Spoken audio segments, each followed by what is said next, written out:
Hey guys, and welcome to Scale Model World 2025. Can't believe it's been a whole year since last year's show, but here we are yet again. During the course of this video, we're going to have a look at every single display that's here.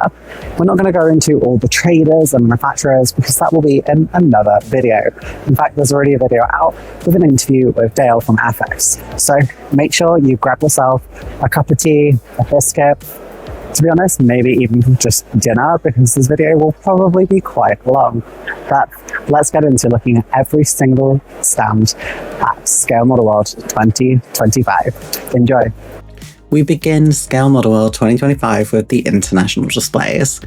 I've tried to do this because I feel like the international displays have such a difficult challenge transporting all these models from all around, and they really deserve the recognition straight off the bat. Ireland, I went back and filmed because someone was setting up when I initially arrived, and I'm really glad I did because I got to see this beautiful Aer Lingus livery. The other thing about the Irish stand is that it used a combination of traditional Irish Air Corps liveries and also some more fictitious schemes. I always loved the Irish roundel when I was a kid, and it's beautiful to see it. Model Sports Club Berlin had a really varied stand. It's something that we'll see increasingly more during the course of this 2025 display. The weathering on this was fabulous, and I think I showed this vlog last year, but it remains an absolute beautiful creation to me, along with this Finding Nemo little diorama, and one of the few Russian aircraft we'll see during the show this year. Well, we then move over to dioramas. I am probably saying that wrong, but they had a lot of F4s on the stand and a mix of American, Russian aircraft. Obviously, Germany has a particularly unique history, being split for quite a long time, meaning they had essentially two air forces for West and East Germany for quite some time, and I think that's quite well represented on this table. Even though some of the aircraft are in more modern liveries, including that of Ukraine and, well, as you can see there, 2007. Slovakia was next up, and I knew it was their table from the biscuits that they had available in the shape of what I think is F-16s, which Mr. Modeler enjoyed last year and went straight for this year. Another fantastic display, including some cinema references, such as a hotshot Voland Gnat. Really enjoyed this display, and there were a lot of trains which have become increasingly popular over the last few years. This MiG had several panels removed so you can see the insides, which I thought was really interesting, and there were a couple of agricultural vehicles on display too. I really like these little dioramas in front of graffiti. These were just really unique and very expressive. And here's the fuller nut I referenced earlier. Israel were up next, and again, quite a varied display of military vehicles, including a Mosquito and this Airspeed AS-65 console. The C-130 also was very well built. Now the next stand we're going to see is IPMS Sweden, who unfortunately were not there. I didn't get a chance to go see if they were there on the Sunday, but I thought I would include them because I know it's really hard just to even make it to these shows. We then head over to, and I'm going to say this awfully, Tornado. They were very friendly and had a lot of food on offer. They had some really cool Evangelion dioramas right at the very end, or I say dioramas, more like figurines with the mechs behind them, a beautiful World tank, and this lovely digger in a sort of quarry diorama. Really amazing set of models, very different, and I love this little sort of early pre-war diorama. Really cool stuff. We then head over to Model Bauer. This was a really different display, like the Supergirl model right in the middle, which I think is a work in progress. They had the giant anime F-22, which I'm sure you can see, and a fantastic figurine of Rey from the newest controversial trilogy of Star Wars films. I really like just seeing such a different array of vehicles and figurines on display. I thought Rey looked great in this as well. Plastic Model Bow Dense is up next. Larger scale models, something I've never done. Really like the F16, which I think is in Moroccan markings. Correct me in the comments if I'm wrong, but I love that marking. We saw similar at Riyadh when they did the anniversary of the F16. The Fokker G1 looks amazing, and there are actually quite a few of these on display, and this diorama was just fabulous. I tried to zoom in just so you can see how unique and beautiful it is. Big scale Bavaria are up next, and again, as the name implies, larger scales. The Tornado had amazing weathering, but I really like the Lynxes, which makes sense because they are front and centre.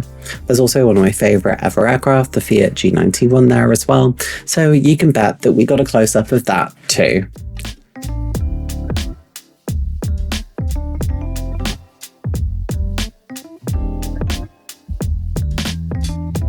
IPMS Deutschland up next, and they had a couple of these sort of dioramas. They had the experimental German vertical takeoff and landing aircraft as well.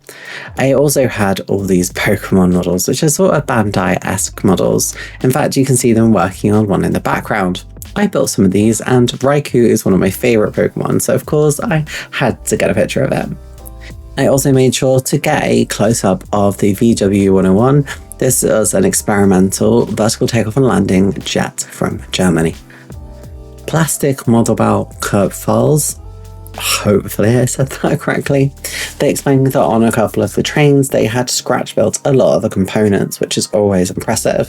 Scratch building is something that is so far beyond me that I have no idea even where to start. The closest I've ever come is having to make parts for a Pegasus kit in my IR80 video, but honestly, I just don't even know how you would do it, so this is always impressive to me. And I thought it was really cool how they use sort of wooden cut tracks too. I'm not even going to try and say this full name, but I love the helicopter diorama. I cannot begin to express how much I absolutely adored it. Obviously a lot of large scale aircraft there too, but honestly, isn't this just stunning? It's so well done. I just can't get over it. And this beautiful sort of tiger scheme on a Puma here too. And they also had a really early Japanese jet as well, which is the Fuji T1, and this was just a fantastic example, including the front intake being covered. IPMS Ukraine. Obviously quite an emotive stand to be here today, and really fantastic models on display here. The Ukrainian aircraft obviously stand out and have particular poignance at the moment. This is MiG-29 in sort of digital camo, and we also had this Su-24. Full wings out, of course, and the weathering on it was really nice. We also had this B-47, which the chrome aluminium effect was fantastic. IPMS Portugal had perhaps my favourite single display item, which is this SS de Portugal T37 display. I just can't go over this, and the creator was behind the stand and they were like, yes, getting this all the way over here was an absolute challenge, and again, I just want to express how incredible this looked. I love the layout as well, having the spinning one at the front, having the video one so that you can see what it was. I just thought this was amazing. I know there was like an Il Frecce Tricolore one a few years ago that was similar, and I can just never get over how people transport these here. I just thought this was amazing. I love this so much, and I have one of these to build. Like, and not obviously the giant display, but just one of the SS de Portugal T37s, and I'm really excited to get going with it after seeing this display. IPMS Poland, I actually had to loop around, and after I finished the haul, come back to it because it was so packed, so busy, and I can see why. It's a really amazing display. A giant train dominates the middle, with a smaller train over to the side transporting vehicles. They have an array of Polish flown aircraft and Polish aircraft and Polish vehicles. They also had the promotion of the magazine that I actually built some Polish tanks from before, so go check out that video if you haven't seen it already, because that seems to be like a fair few bits of their stand.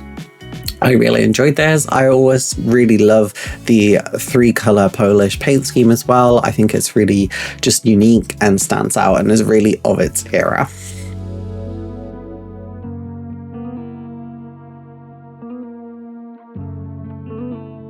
IPMS Belgium had some amazing larger heavy aircraft. Look at the C-130s there and multiple airliners. Really, really love seeing these in Air Belgium, Sabina, just so many paint schemes. And of course, lovely little Belgium chocolates on offer too, which I may have had one. The Air Belgium sort of older scheme here contrasted against this beautiful C-130 with unique nose art. They really did cover multiple eras with this display, and I thought that was really, really cool, including this older Hurricane, which I think people often forget that Belgium had Hurricanes at one point. And of course, Sabina, how can we ever forget? Bias a little bit because I absolutely love Yugoslavian aviation. Here is IPMS Serbia. You're going to see a lot of pictures of the J-22 Oreo and the G4 Supergalep. Again, I have a lot of these. If you haven't seen it, I did a video unboxing and talking about the G4 Supergalep. And they have a J21 Jester up here, which I'm really jealous of because I really need one of these to complete my set of doing aerobatic teams of Yugoslavia. So one day I'll get them, but I'll let you just enjoy the millions of pictures I took of the Yugoslavian aircraft.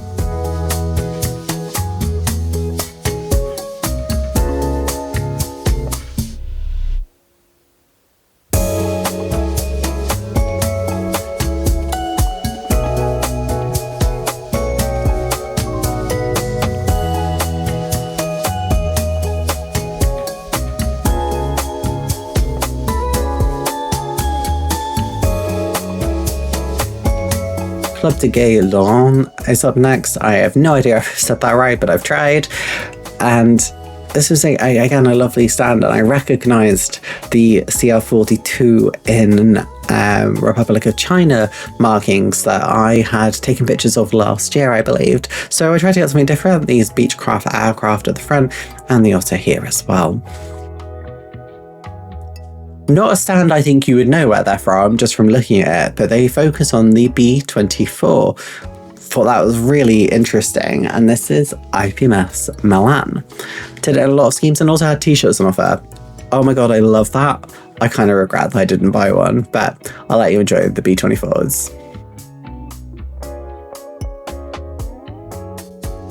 Not a lot is really needed for me to say about the Battle of Britain. We all know it very well. And, well, this was an incredible stand celebrating the 85th anniversary of the Battle of Britain. They had dioramas, they had single aircraft, and they also did the history of the sort of war, I guess, or this area of the war. So they actually went all the way from sort of the conflict in sort of Belgium and the Netherlands. That's why they've got sort of Belgian and Dutch aircraft right at the start of the stand, all the way up to the end of the Battle of Britain. This was fantastic. Cannot get over how much I love this.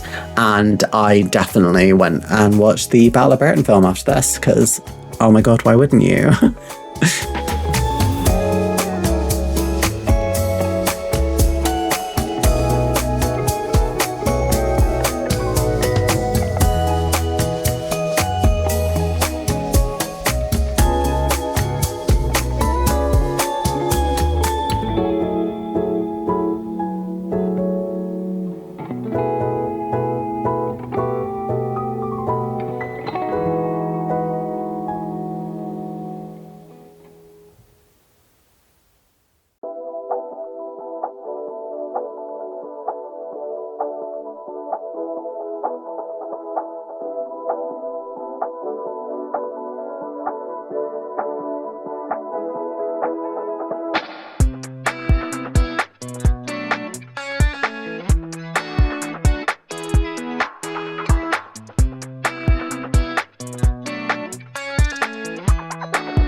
And with that, we are on to UK clubs. So we are looking at Wakefield and District IPMS here.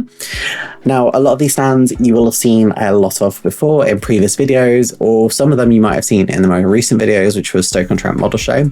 I've tried to show different things for each of the stands, and what I'm not going to do is talk you through each of the stands, just because this is already a very long video and I do not have the voice for that after Telford. So for most of them, I'll introduce them, maybe say a few things about anything that really stood out to me, but I'll try and just let you enjoy it.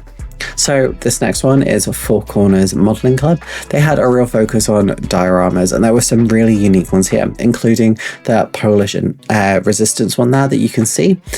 I'll get a close-up of that one later and try to show you as much of the stand as I could.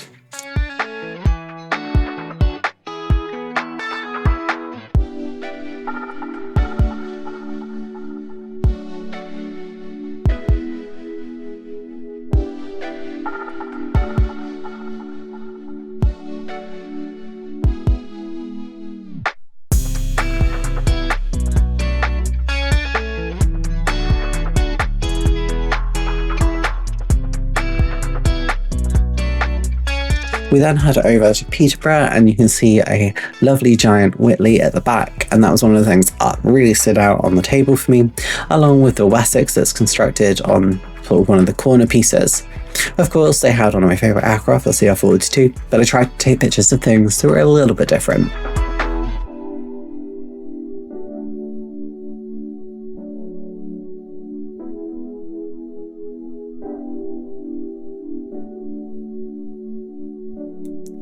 West Riding from Leeds have one thing that really dominates their table that you can see now, which is this B29, but in front of that are an array of Ju-52s. Those Ju-52s are from different World War II films, and I do get an overshot of them so that you can see which ones are which. You can probably guess some of them, so try and do that before I really zoom in on the names. But there was a really great array here, including this GB from small scale to large scale, which we've seen before. A lovely display, and I still love the crayon stands too.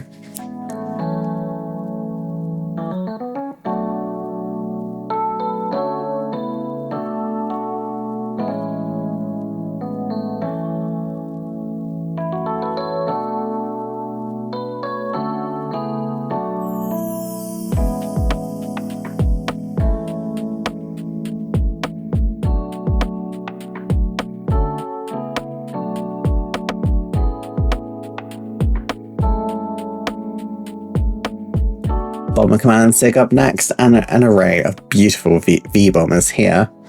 I always love some of the older schemes, including the Handley Page and the black and grey scheme, and we also have the Valiant in camo schemes as well on this table. I really have started to get an affinity for the Valiant recently. It's just something about it, and it's something I probably should build soon. I nearly did pick up a second one whilst I was at the show. Short Sparrow was the backup V-bomber, something that a lot of people don't know too much about, but there are some videos of it flying online that you can see. I always love the Short Sparrow, but it's a shame there's no mainstream kit of it. We then head over to the Warbird SIG. Fantastically painted Warbirds representations of some that are still flying to this day. I like having the pictures on display too, to really help reify the models.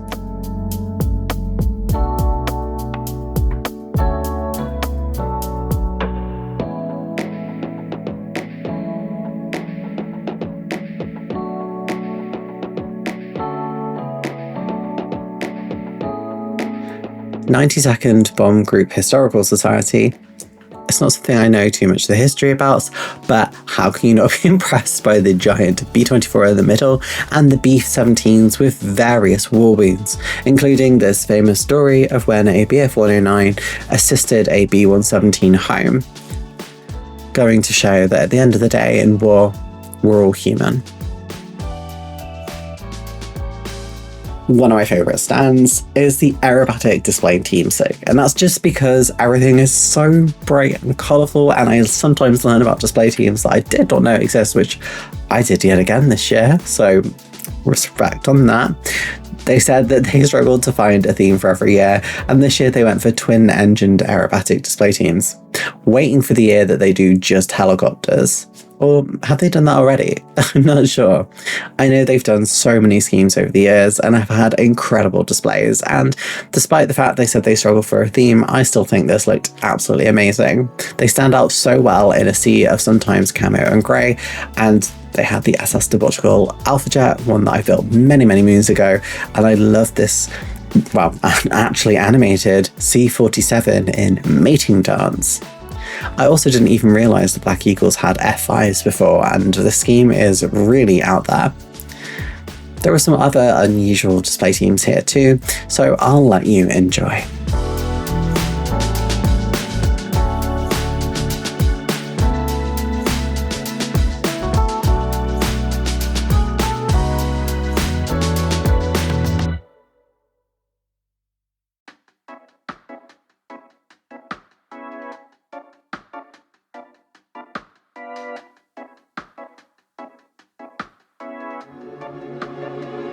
From the colours of the aerobatic display team SIG to the purple of IPMS Langley Moore. The MiGs really stood out to me there, their metallic sheen, really amazing. But this Harrier diorama, I do get a close-up of that, and I think you will just have such an appreciation for it.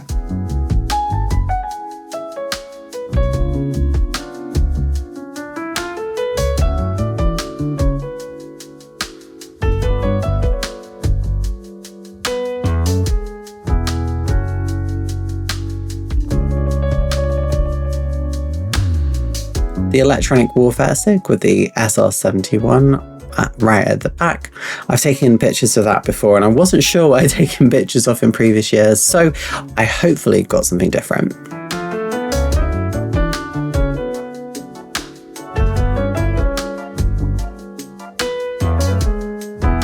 The United Kingdom and Commonwealth Armed Forces SIG. Try and say that if you've had a couple of drinks. I like the stand because it shows things in I want to say traditional markings, but what I mean is it's just not stuff that necessarily comes out of the box or things that are more common in the UK, which is obviously like UK and European markings. We see things from all around the world.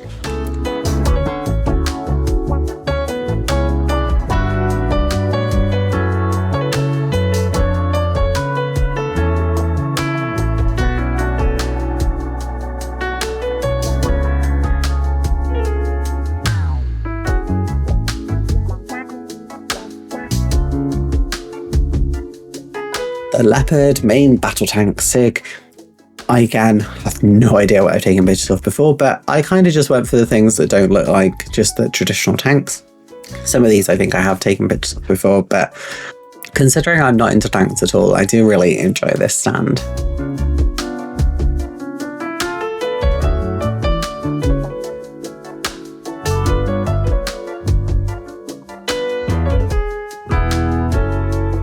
We then head over to Yasta 124.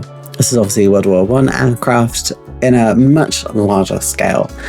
I really like seeing these because you can see all the intricate details and workings of the aircraft.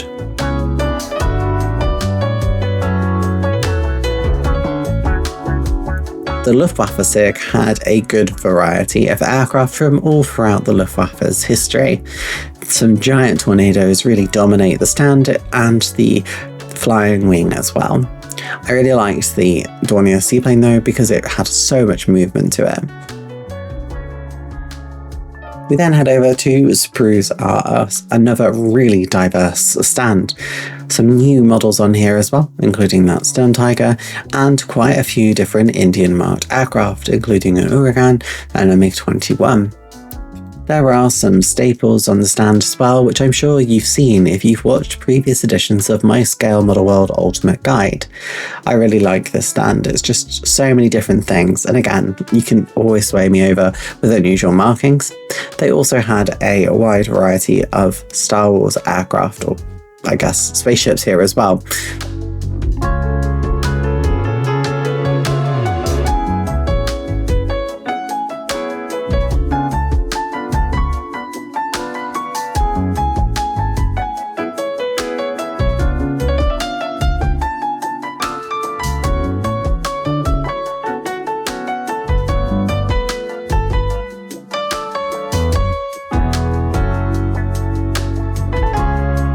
Letchworth Scale Model Club are up next. World War I in the corner, some figures in the middle, and we even have drones, and we don't see many drones, so that's a really interesting diorama on there. One that stand out to me was that white metal piece that we've just seen, the train. I love these. I think they always look absolutely incredible, and yeah, it really stole the stand for me. It's really not the usual thing, but I loved it.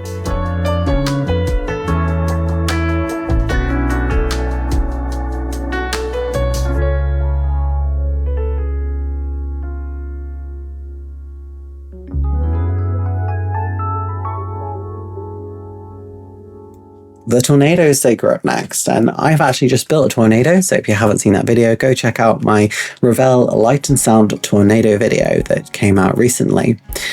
The Tornado SIG has, well, obviously a focus on tornadoes, but actually had a couple of different aircraft on here now as well, and they also have tornadoes from just different operators, so from the Luftwaffe, RAF, and the Italian Air Force as well. I did try and take pictures of different things, but I appreciate the subject matter is obviously quite limited. So if you've seen some of my previous videos, you may have seen some of these before, but I hope you still appreciate how amazing their work is.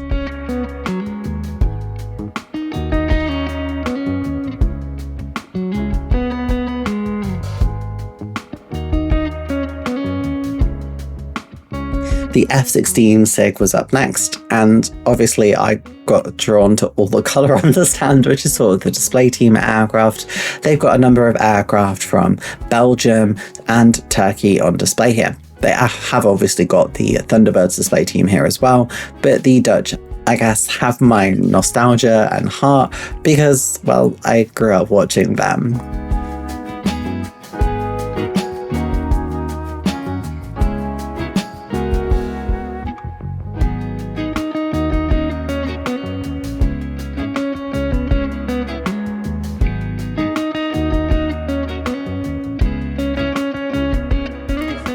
IPMS Cleveland had a couple of things that you don't really see anywhere else, including some like really vintage looking bikes. They had some, what I think are Zoids, I'm not really sure, but sort of mecha dinosaurs. They also had the Pokemon at the front, which I've definitely taken pictures of before. So I did try and get things that were a bit different. There was a Vakura on here as well, which I got a picture of, but yeah, actually were a few of these around other stands as well, which I thought was quite interesting. Seems to be a bit of a resurgence in popularity.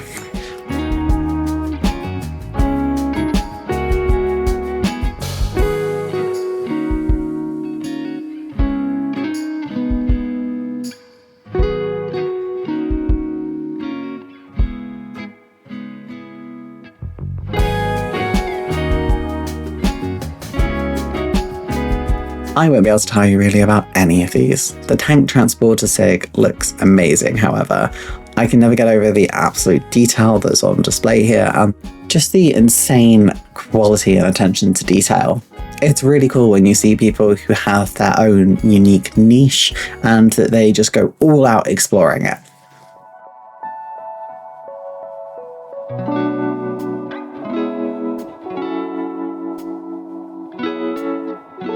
And I guess the same can be said here on the Star Wars SIG, where they've just got a focus and they've just really gone all out there. The helmet on the Stormtrooper is really well weathered, and of course I had to get a picture of our girl Leia.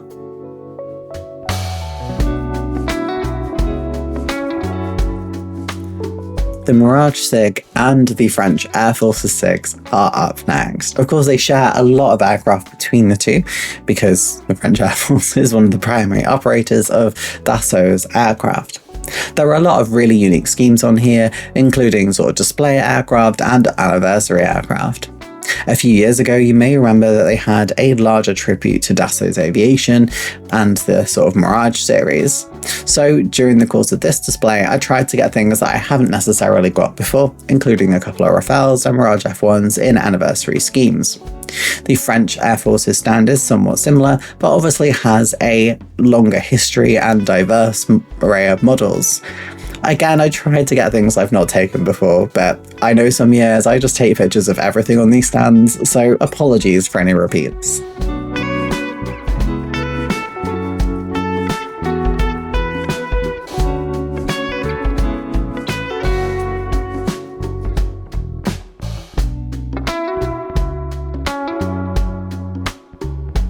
Something I don't know if I'll ever have room for is 30-second scale models. These are so big. But on the flip side, you get to see so much detail that would otherwise be lost on smaller scale kits. And that didn't stop them putting out this amazing Japanese diorama, which we will go and get close-ups of because that really stole the stand.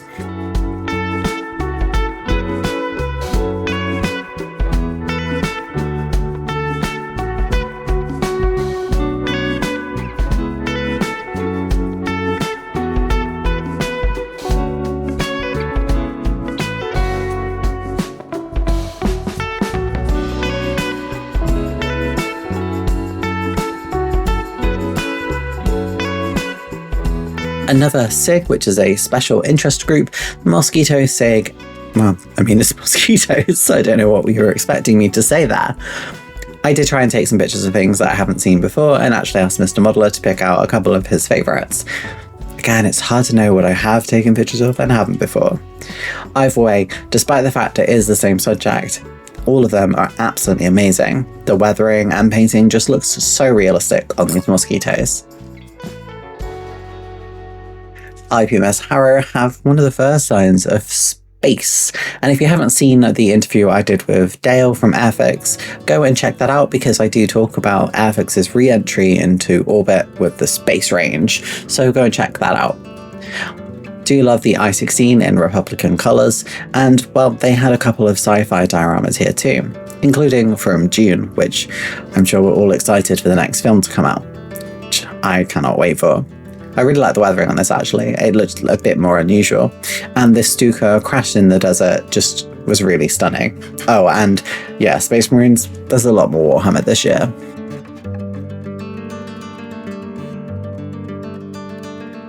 IPMS Barnet have their incredible sort of aluminium coated aircraft, and we've looked at them before, so I didn't take pictures of those even though they always steal the stand for me, but just because I've done them before. This is a really great stand, a good use of height, and they had this lovely F3D at the front here, which I do get a picture of, so don't worry that I've sort of just skipped over it. I actually was really impressed with how they did the different finishes on here, including sort of how matte the F3D was. Oh, and I really like the reflective backgrounds on their bases. It just allows you to see both sides really nicely.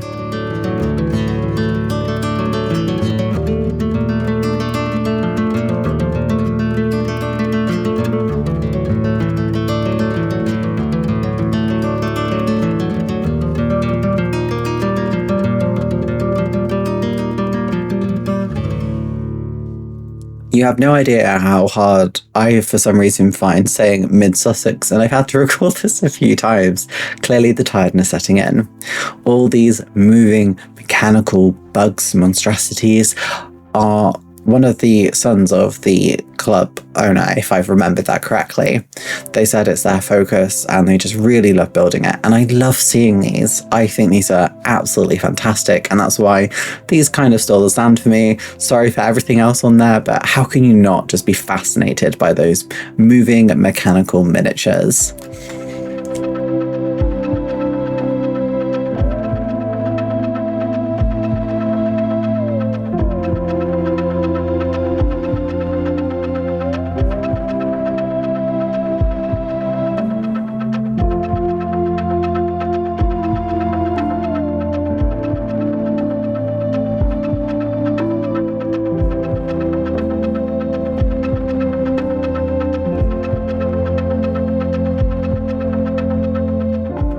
IPMS Chelmsford up next. Some lovely civilian aircraft on offer, contrasted by an ATAT right in the middle, which is blood-soaked, which is not something I really expected to see today.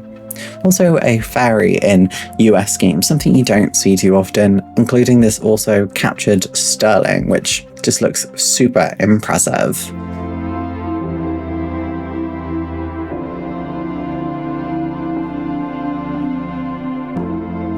Orca Hunter SIG is up next, and well, I really love the Diablo Rouge, the Red Devils schemes that are on the stand in multiple different scales, which I thought was amazing. There's a lot of aerobatic display teams that use the Hunter, and they've even got the Indian display team here as well, which I thought was awesome.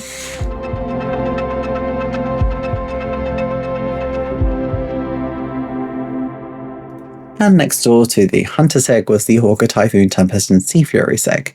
I guess showing the precursors to the Hawker Hunter in all different shapes, sizes, and liveries. Again, fantastic work.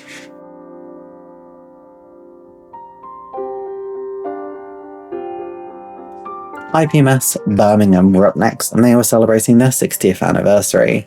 Kind of hard to believe how long this hobby has been going on for, and how long some of these clubs have existed. They chose to have one side of their stand, or at least a variety of their stand, be dedicated to models that actually came out when their club was formed, which I thought that was a really lovely way to celebrate it. There's actually quite a few clubs that have their anniversary this year at Scale Model World. I guess 65 was just their time to form a model club. But yeah, a fantastic array of models on display, including the bull to represent Birmingham as well. Fantastic stand, and congratulations on being around for so long.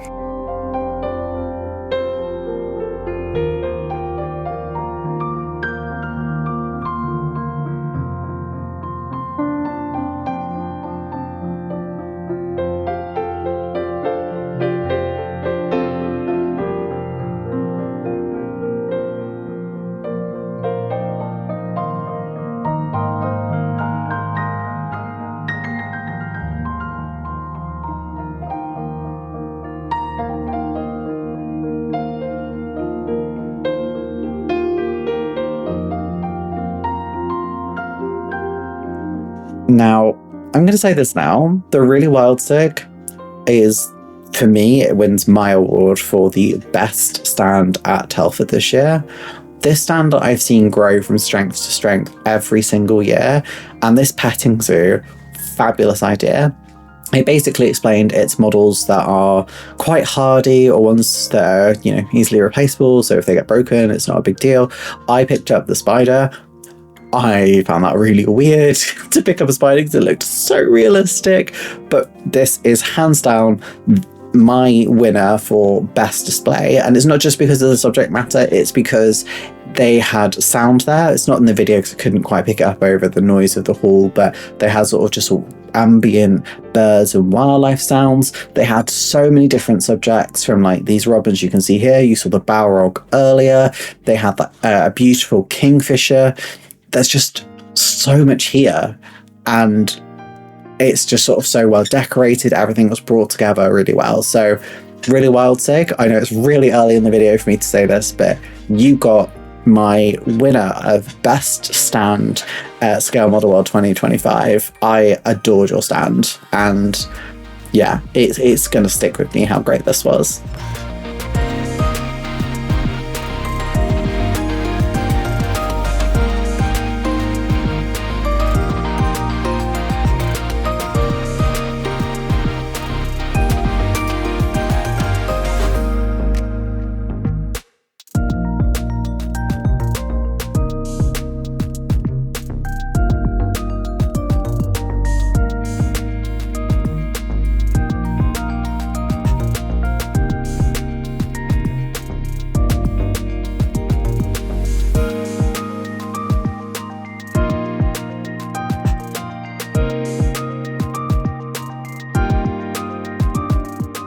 I'm not sure if this is an evolution of the Harrier SIG or if it's sort of a merging of a couple, but this is the Jaguar SIG. So Jaguar and Harrier. I actually really like how they combine the names together there.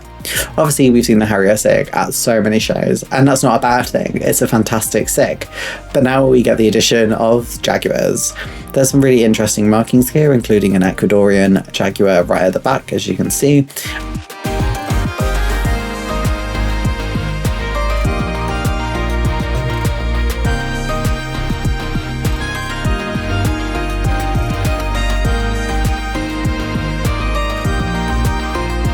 The F14 Tomcat SIG obviously has quite a strong link to Top Gun, and they continue to display that. But in addition to that, they've got Tomcats in so many different schemes, including the elusive export customer of the F14, Iran.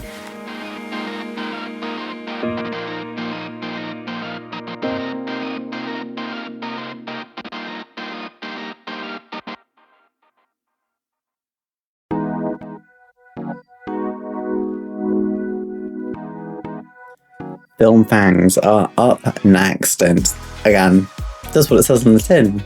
Different things from different films. You can see the walker from Alien, and there's also this amazing Alice in Wonderland figurine too.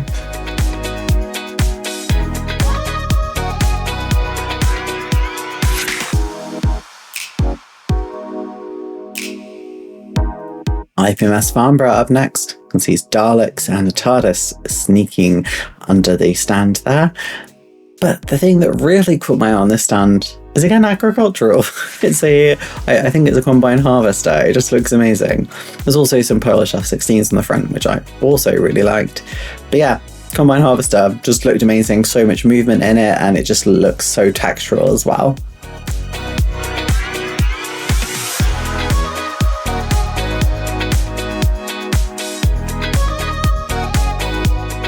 The Gulf War SIG is a really good way to learn about things that happened during the Gulf War, including that a tornado was taken by hostile forces.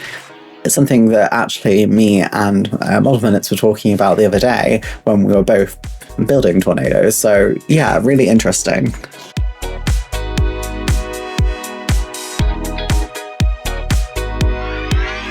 Friends of Models for Heroes had this Hobnobs theme. I don't even know what to say about this. This was just like so unhinged, but in the best possible way. It was just fun. And I think sometimes we forget that modelling can just be fun. I also am not sure where their stand ended and Models for Heroes started, so apologies if I got any of it in the wrong way. I did try and take pictures of just kind of everything and anything, but obviously the Hobnob stuff was just so out there and I loved it. One of them had like this full backstory written for it, so I did take a picture of that, and I liked that they just went for so many different things, including like an M5 with what would have had a space shuttle on the back but instead had a packet of hobnobs. I just thought that was just it's just so funny in the best possible way. Love this stand, love what you've done, and it was lovely to meet you as well. Just yeah, I don't have anything else to say. It was just amazing.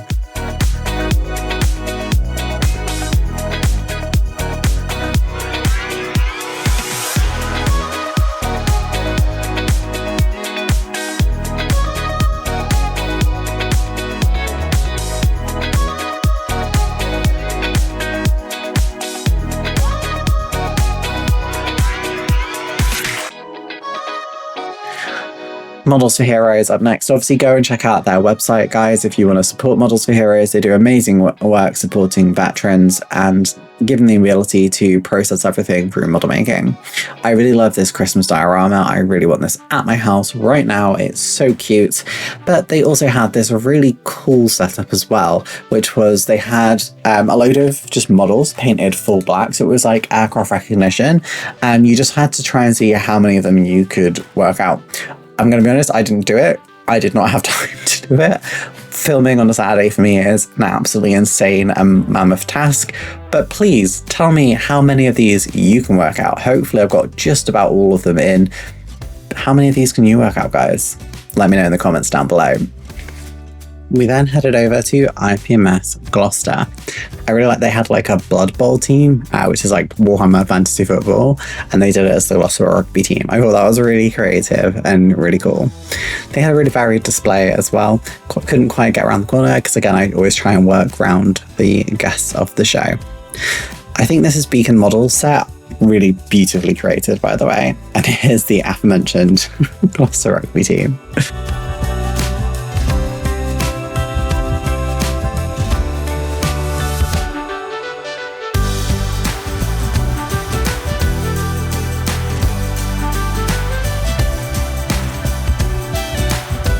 New Zealand SIG up next, and their stand has definitely got more busy since we've seen them over previous years.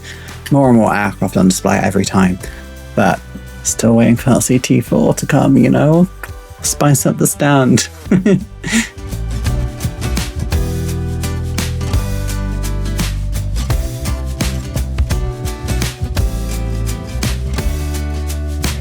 York and District Plastic Model Society up next, and I really liked the Blackburn Rock they had, which you've just seen at the top of that stand there. They had so many aircraft on display here, it was so hard to pick, but that's just such an unusual aircraft that you don't see that often. They really stood out to me.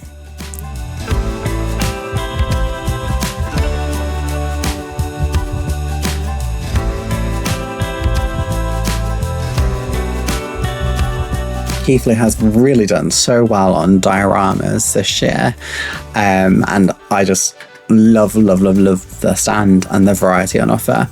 You saw the little sort of Metal Earth style lunar lander set. They also had sort of a diorama that was sort of a cutesy room. And then they had like refueling aircraft. The variety on offer is outstanding. Even the motorbike holding the flag, it's just so cool. I love seeing all these different facets of modelling. Just absolutely amazing, adorable.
Asian Air Arms SIG up next, and love the stand because again, not things that you see every day, including again in Indonesian markings. There are a lot of European and American aircraft here in sort of Asian Air Arm markings, including this Fuga Magister, which of course you know I love. But I also love the aircraft that are unique to Asia as well, ones that are generated, which the stand has done a fantastic job over the years of representing. But yeah, I love this. It was such a fantastic stand. You did such a good job.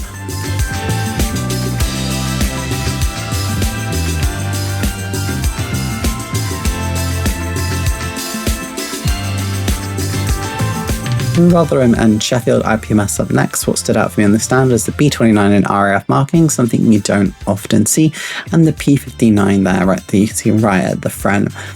Again, everything on this was at such a high quality, but they were just the things that stood out just because they were unusual or different for me. I think the B29, there were so many of these on display, and I think that's become a small trend this year.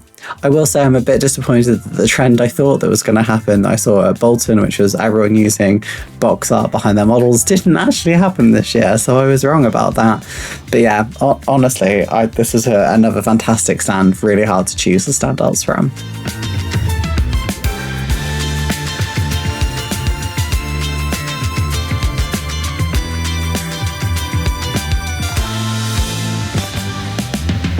And now for something almost completely different, the Large Model Association.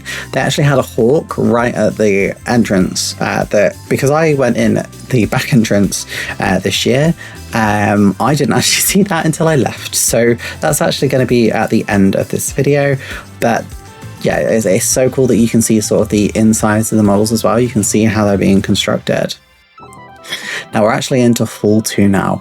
Oh, we're already on the way, and it's the US Naval Aviation and Fleet Air Arms SIGs. We weren't actually sure initially if these were two separate stands, but I looked on the map afterwards and it turns out they were.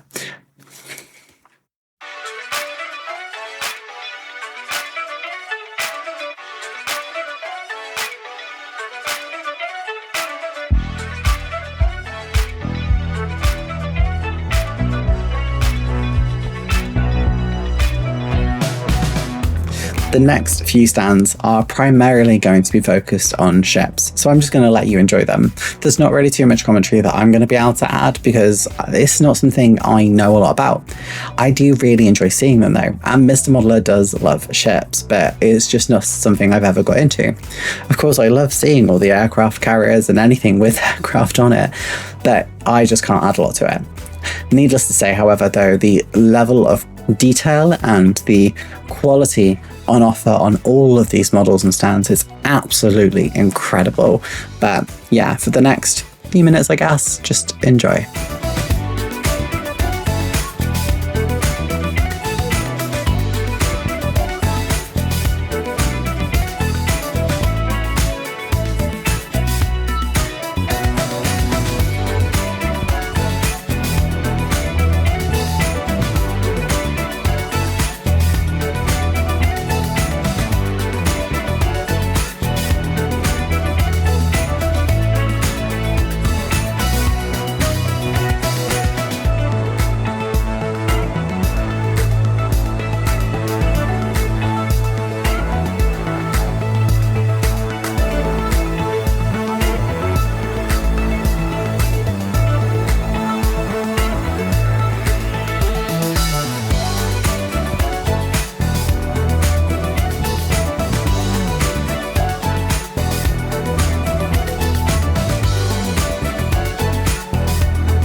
Hope you enjoyed all those fantastic ships, submarines, and unique models on display.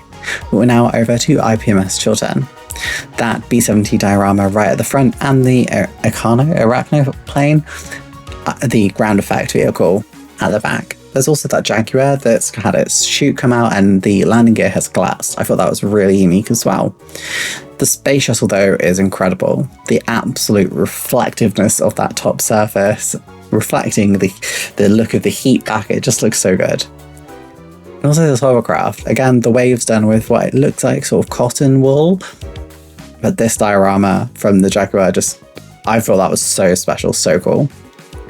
The Association of London Modellers, one of the many London clubs we do have at the show here, and one of the first we see there with Thunderbirds at the back. They explained that they try and sometimes just do things that are a bit different. So like with the X-Wings, for example, they're fairly cheap kits and they're just like, well, I'll experiment with them and just see if I can get something cool or interesting looking from it. And if it goes wrong, it goes wrong. I really like that attitude of just trying to find something new within the hobby.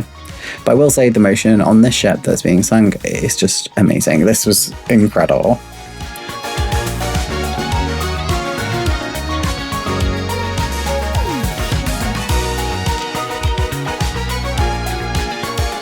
IPMS Portsmouth up next. Some experimental aircraft at the front of the stand, followed by sort of a good mix of World War II and modern aircraft.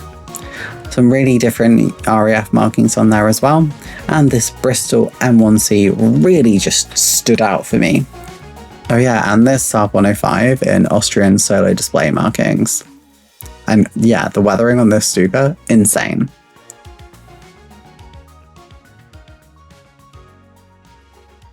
Well, we're partway through the video. Make sure to leave a like on the video and comment down below. What's your favourite thing that you've seen from Scale Model World 2025? And of course, subscribe to the channel to be kept up to date with my latest and greatest videos, including more videos from Scale Model World 2025. Oh yeah, and if it lets you hype the video as well, particularly on mobile, do so. It really helps the channel. Anyway, let's go back to the video. Bye. Okay, you've got your cup of tea ready because we are back. We're looking at IPMS Bentwaters. The 2160 dominates the stand alongside the Shorts Belfast.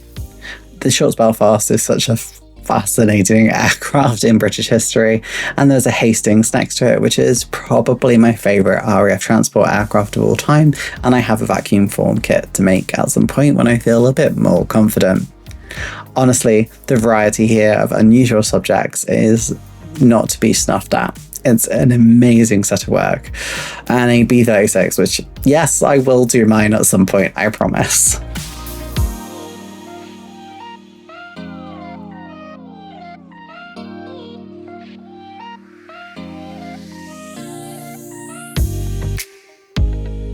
US Air Force SIG here, celebrating the U2.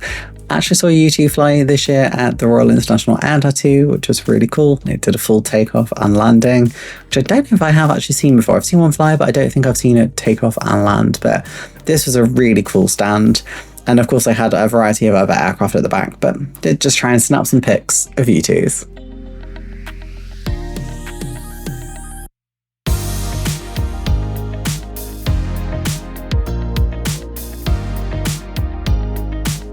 Unsurprisingly, the Air Force Phantom SIG is full of Air Force Phantoms, but I cannot stress how much that luminous orange one literally burns your eyes. It is so bright in person.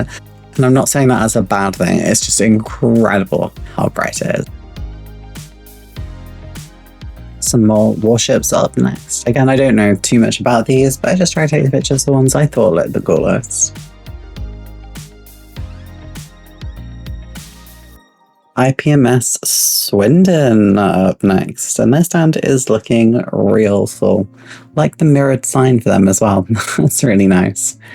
The 3 cars drifting around the corner I thought looked really nice, along with these transports. Quite an unusual array.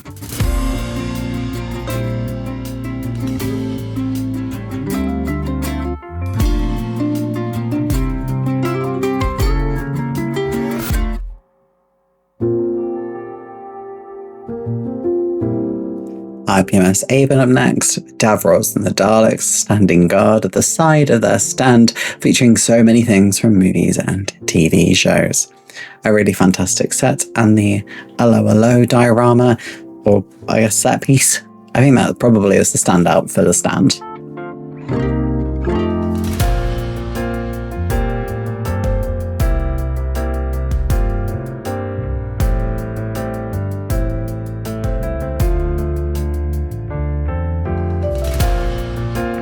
This is the Military Recon and Transport SIG, which was dedicated to Dave Allen.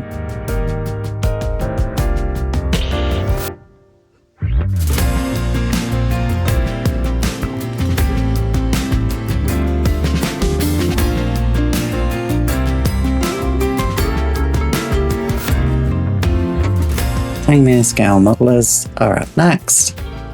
The Concorde, which you will see shortly, is probably the highest model at the show. Maybe there's a one later that might compete, and the Order 1 flying boat. I think it's a Felix Stowe, not quite sure. They're not my specialty, but that is one of the standout models of the whole show. But I just love the Concorde. It's so high up, so much better than my Concorde ever was or ever will be. Amazing display.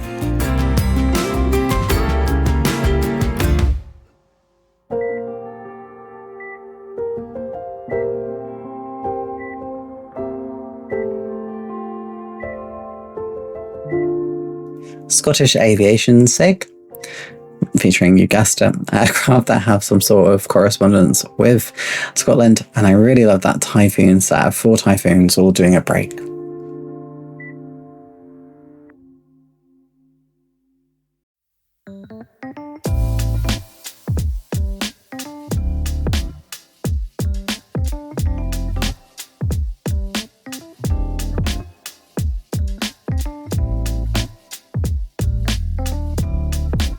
IPMS Edinburgh seemed to take the challenge of how many tanks can you fit on a table and said yes.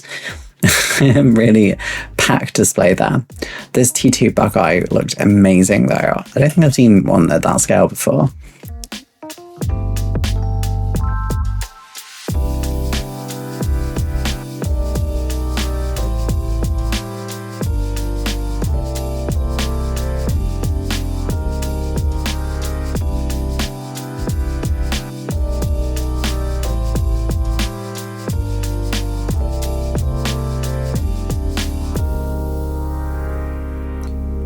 East Nuke model cop here, and they had their tea cakes covered aircraft and a Scotch airplane. I thought this was just really creative, and Hadrian's Wall, I assume, is right at the front. I just love this. So much creativity, really light-hearted and lovely. Just what a fantastic stand.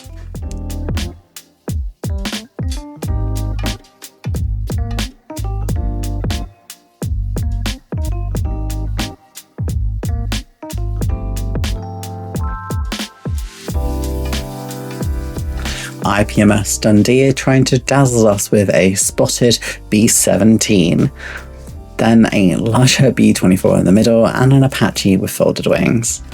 Really like the bus at the back, but this really unique Hawk-style doodlebug was a standout for me. Glasgow IPMS are up next, and look at that, right in the centre. Soviet bomber just absolutely stands out. Alongside sort of, it's either interwar or sort of very early aviation pink plane here. It looks so nice. You don't really need me to introduce these next. It's Rubicon Modelling, who are obviously closely tied to Stoke-on-Trent Model Club. So you're going to see both of these coming up next. I took pictures of one of my favorite dioramas, which is the Swiss Army tank with the Toblerone in the background. This is just one of my favorite displays ever, and I just love it so much.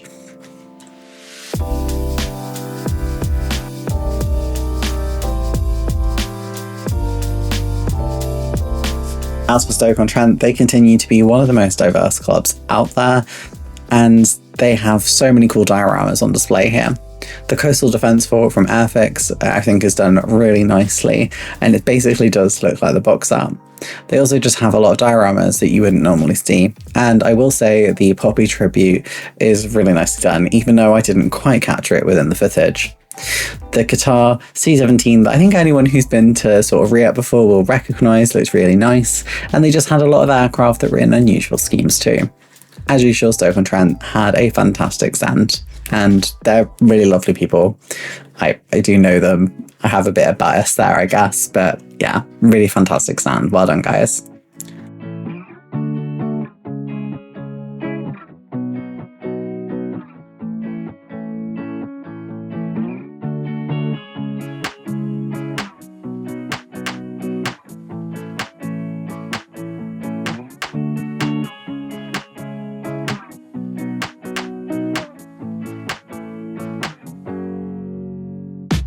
IPMS Rivenhall up next.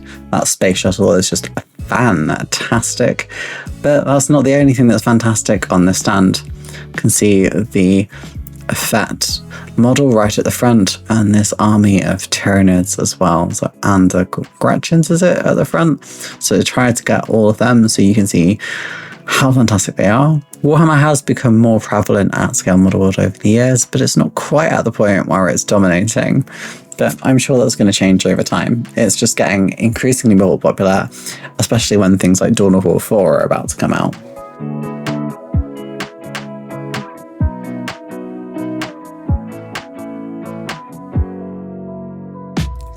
I don't know enough about them to describe them in detail, but IPMS Clacton-on-Sea has some fantastic tank dioramas, and I'm just going to let you enjoy them.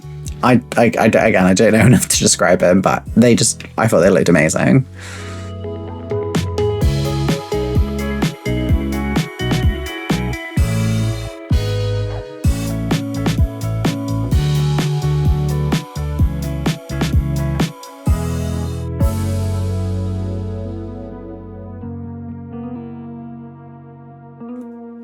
West Norfolk IPMS had a really interesting model in here. It was a JU88, which I think is in Romanian markings that's then been scrubbed off to convert it to sort of an RAF testing one. I thought that was really cool. Again, love the Valiant in camo markings. Oh, I don't know what it is about the Valiant. I'm just falling in love with the Valiant. Arguably the worst of the V-bombers, but I'm starting to really fall for it.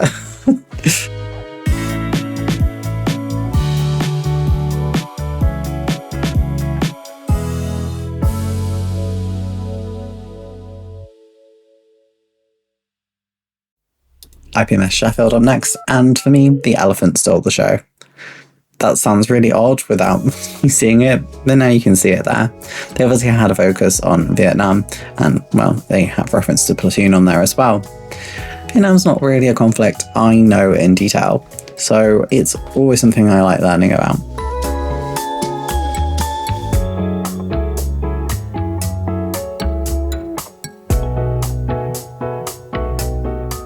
Splash SIG up next, which is obviously anything and everything water related, or seaplane related, should I say, or flying boat. I don't think those terms are interchangeable. Not quite sure, let me know in the comments.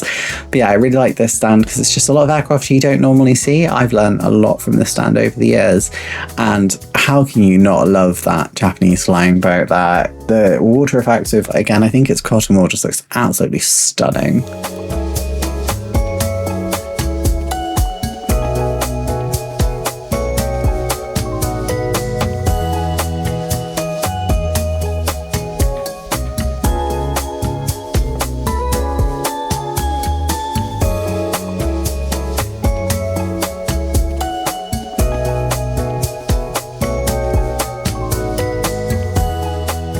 British Bulldogs are up next, and again, a fantastic stand. They had one of my favourite World War II aircraft, the IR-80, or might be the 81. I'm not sure which one it was exactly, but it just looks fantastic at a larger scale, much larger than the one I built and much better than the one I built. This Foxbat as well really stood out, just what a sleek design. Oh yeah, and this police van, I thought this was so well done, even the cabling on the CCTV on the top. Hinckley are up next, and they had a lot of vignettes and figures, and to be honest, they're what stole it for me. I think it's just because it's something so different to all the other stands, and they were painted to such an expert level.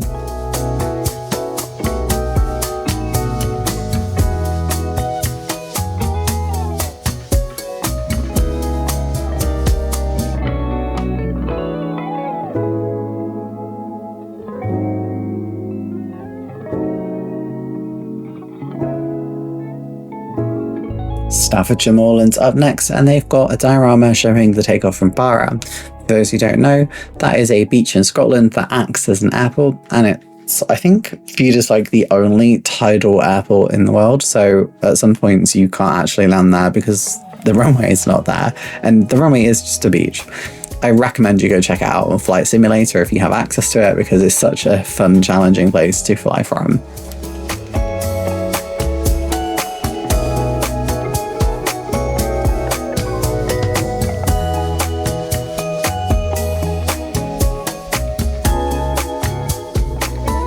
Dartmoor IPMS had an amazing stand. Love the larger aircraft at the front, but I ended up focusing on the Dreadnought that was in sort of real life camo cars, and this diorama which shows someone offering a big cat and a family watching troops go past.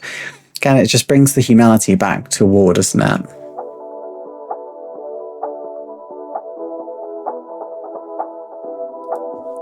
The Romania SIG. Again, says, it is what it says on the tin. It's a lot of things from Romania. They've got their two sort of main displays on here, which is the Bucharest Air Park, which has the sort of slightly dilapidated MiG-29 and MiG-21 on it. And then they've got their, I think it's a locally built version of the Puma carrying a Romanian flag. I love the stand. It's always cool to see such different aircraft, including this larger scale IAR-93, also known as the J-22 Oreo in Yugoslavian service. Obviously this time painted in Romanian service.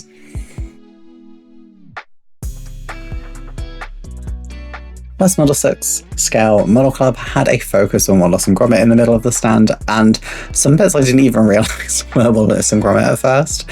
There's just so much to bring to the eye, and I just loved it. Enjoy all of the Wallace and Gromit sort of insanity on this stand. Amazing.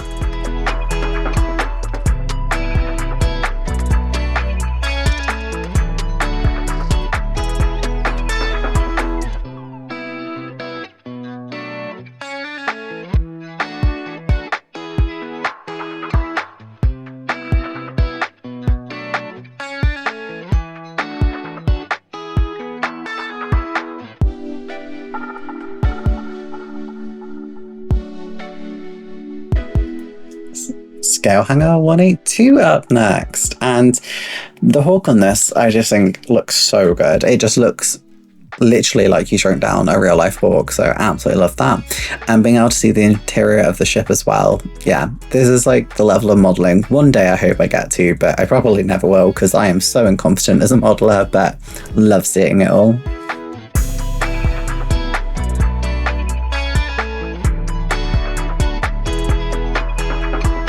One of my favourites again is the training aircraft SIG, because there's so much crossover with aerobatic teams.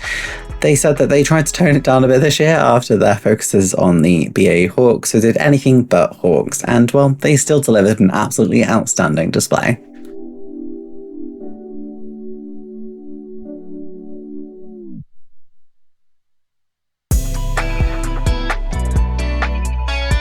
Bolton IPMS up next, and we'll see them again shortly because they normally have the first model show of the year in January, so make sure you are subscribed to the channel so that you can see my review of their show, again presumably in January 2026, because it'll be the first one I go to, and you know, I may have something special lined up for that. I wonder what that could be. You'll only find out by watching the video when it comes out, so make sure you are subscribed.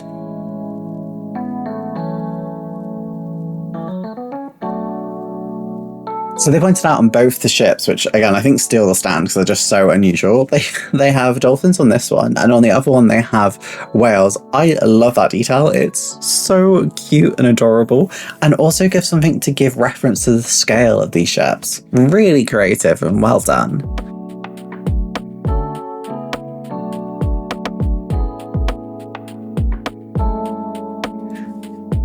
The Flintstones are present on this stand and are one of the things that stood out just because, well, it's unusual. And they also have a large scale Avro Canada CF100 Canuck there as well. And yeah, more Space Marines. Again, diorama-y sort of figurine-y style. There were quite a few of these at the show, and I didn't expect it, I guess, but hey, I love seeing it, and I guess it's probably because Space Marine 2 just came out and it's been really insanely popular.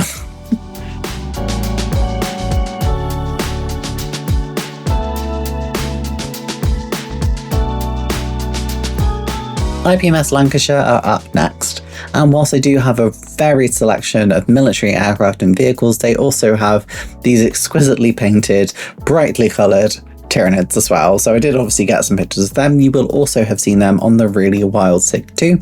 So I did take the opportunity to speak to the creator of them as well because they're such a lovely person. But yeah, I tried to get some pictures of different things as well, including this SAS Omen on the ground, 1972. But yeah, the Tyranids, it's just the colours, they're so fantastic.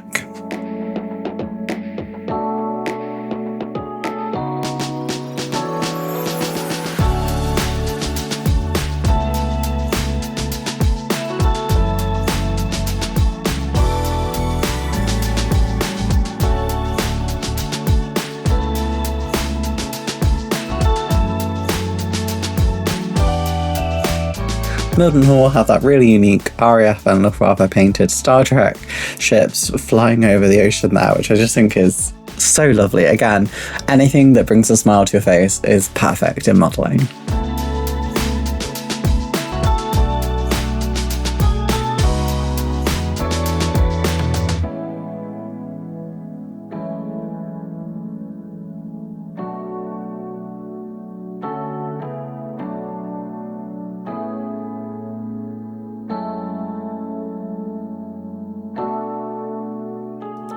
Japanese aviation SIG. They had their lovely gate as the sort of centerpiece flying boat spinning around in the middle. I really love the stand. Again, Japan is just such a fascinating place in terms of its unique aviation history, and this stand does a fantastic job at representing that.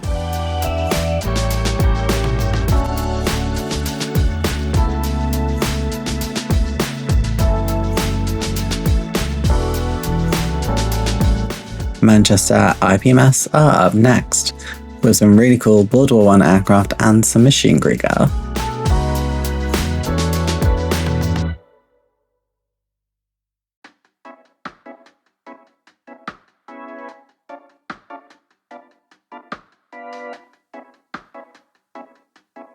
The bright yellow can only mean one thing, it's IPMS Merseyside. The lightning on the stand is incredible, and of course they have their Beatles shown on top too.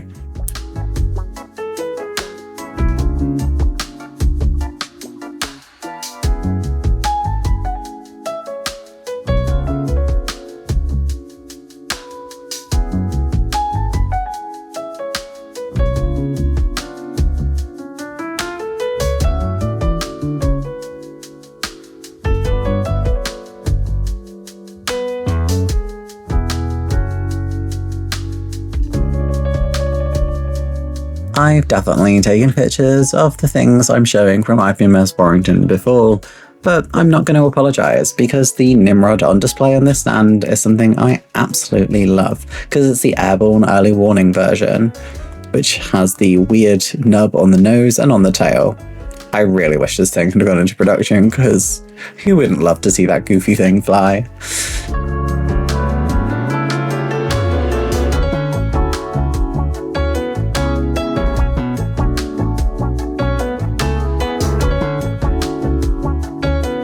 South Cheshire Military Modelling Club had perhaps one of the most unique sort of dioramas, could you even call it that?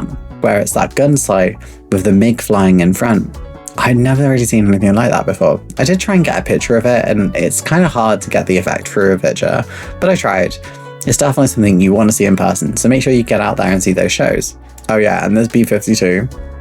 Amazing. I love how the stand was sort of cut around the shape of it too. It really just amplified it.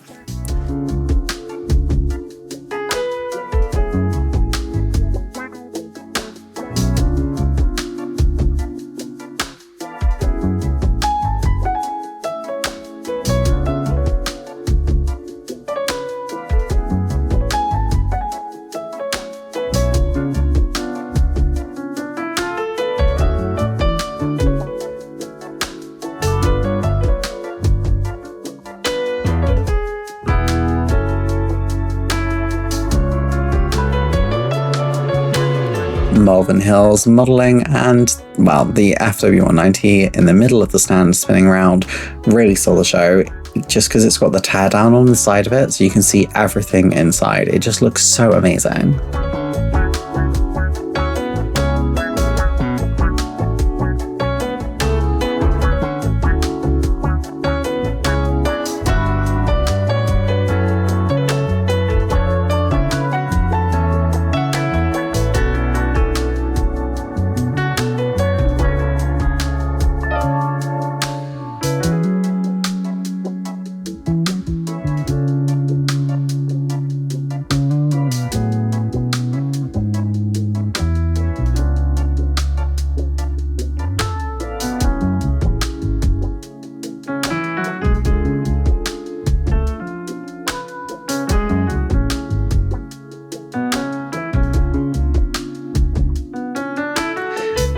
The Churchill SIG, if you've seen one of these videos before, you know that I do not know loads about Churchills, but I have played War Thunder a lot since I started seeing Mr. Modeler, and I've learned a bit about Churchills, or at least I kind of understand what they are more now.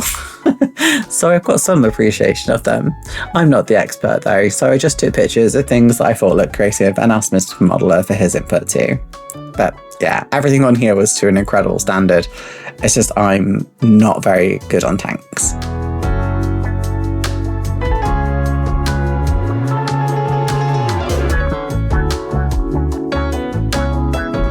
The Early Risers Modeler Club had a focus on getting things finished. So it's anything that wasn't finished before had to be finished, is my understanding.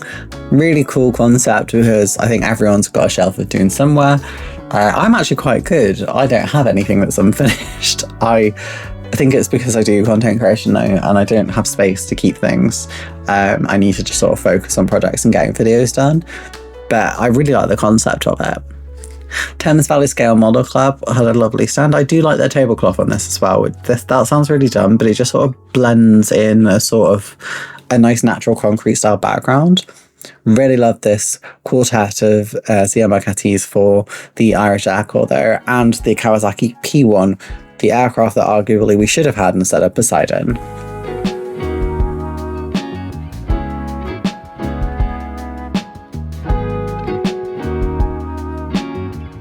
Wallingford had so much helicopter love on their stand, which we love to see because helicopters are so underrepresented, and also some film references from the Fifth Element.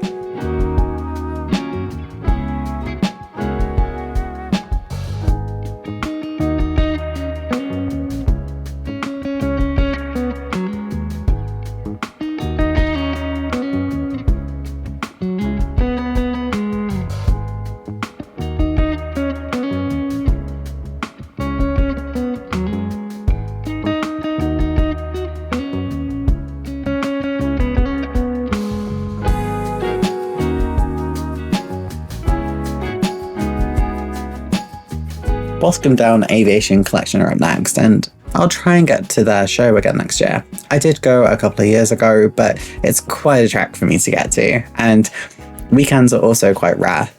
Initially, at the time when I did go down, it was just me, so it was much easier to control my time, but that's no longer the case. Either way, their stand was fantastic, and this F-18 from the Royal Canadian Air Force in sort of RAF colours looked fantastic. And this representative of a Heinkel HE-111 also just looked awesome. Space coming from IPMS Salisbury, and also a really good looking Whitley there as well.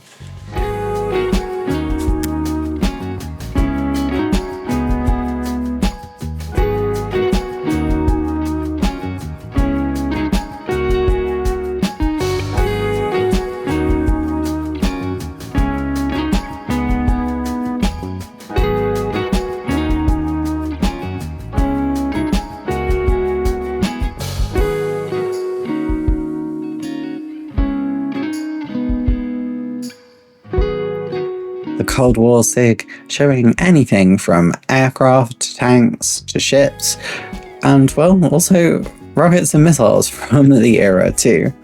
I love that they really just go all out and just show anything that was from the time.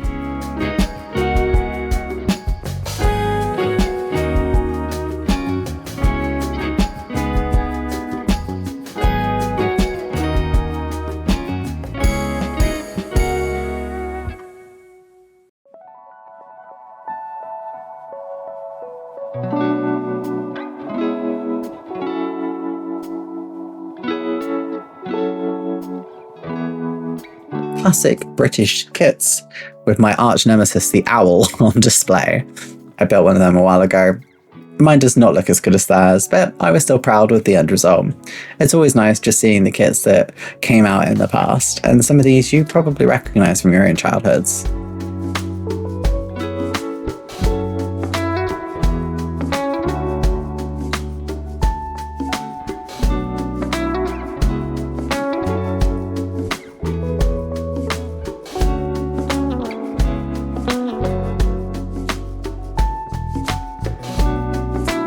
Northern Airfields, and again, this is one where I probably have taken pictures of most of the stand. Anything that I do think looks new, I do try and take pictures of, but to be honest, I definitely took pictures of things that I already loved on this stand.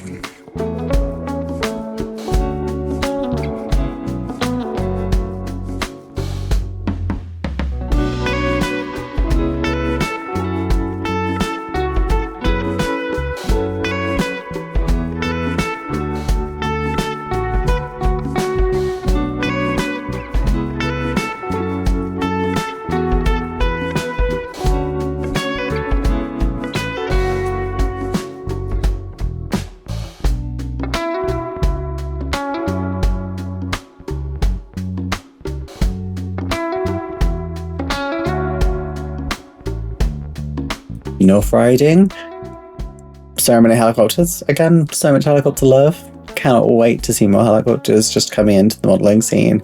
This is so cool because, again, like it's giving people something that they might not have thought about doing in modelling before. And I also love this Japanese variation of the Luftwaffe 46 project.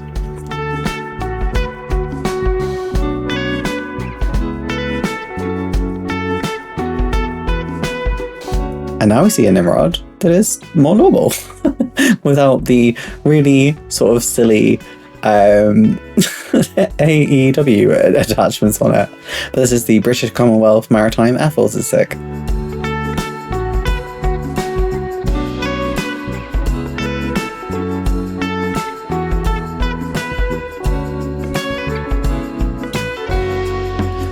Milton Keynes up next. And I have been to their show once. I went to the one that was at the stadium quite some time ago at this point. And I think it's the last one they held there. But they do have a show, I believe, still. I just haven't had the chance to go down. So maybe that's one I'll do over the next few years. So I do want to start getting out there to shows. Warhorse right in the middle still. Something they show at every show because it's just a fantastic representation of the itself. And the creator has put themselves to sort of the middle figure there, which is really cool.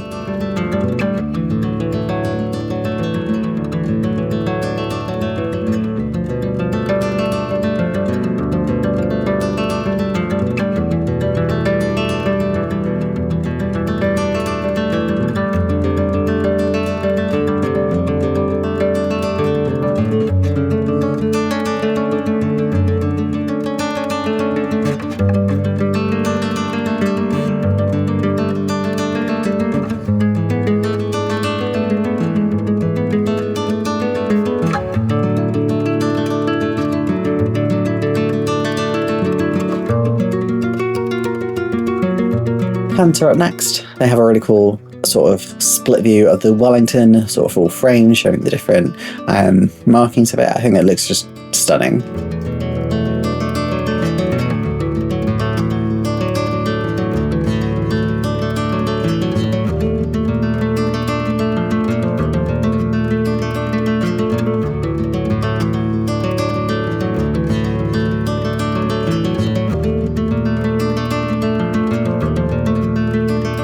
I wasn't sure if this was a trader or a stand. It's magic scale modelling. It's just an incredible diorama, to be honest. And then we head over to Hornchurch, which had a fantastic, can I assume maybe interwar or World War I French diorama, well, French car, and a great example of a Belgian Spitfire.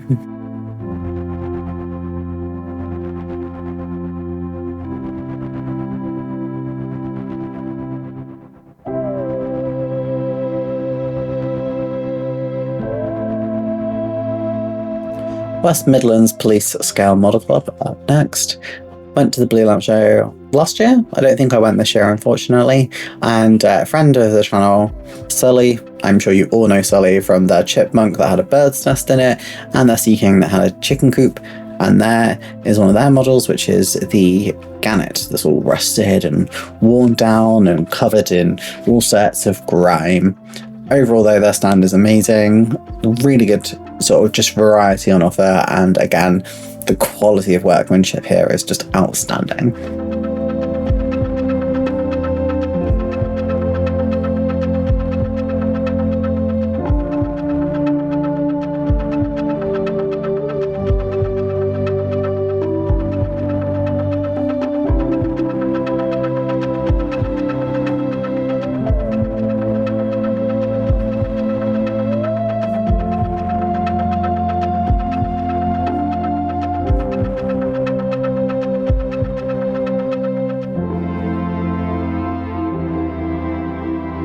East Kent scale modelers have some really miniature Japanese aircraft, and well, I caved and finally took a picture of an SM-79. I know I take a picture of them at every show. I've tried to avoid it at this show so that I'm not just showing the same things from different stands, but I have to get at least one in there. I love Italian aviation.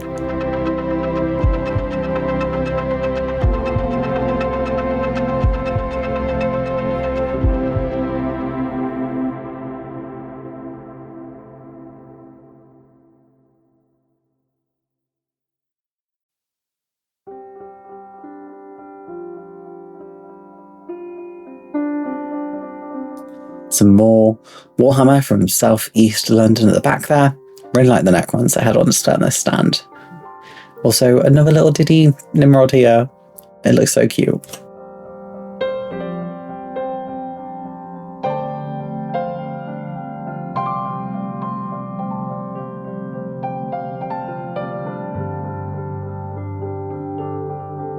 The Danish SIG here, showing 75 years of the Royal Danish Air Force. Bright, colourful, and a good variety of aircraft on offer. Some of the weathering on these aircraft look absolutely amazing. And again, I've seen this stand a lot, but never this big, never this much diversity on offer, and I just loved it. It looks so good. And they've even gone up to the F-35 that they've recently got.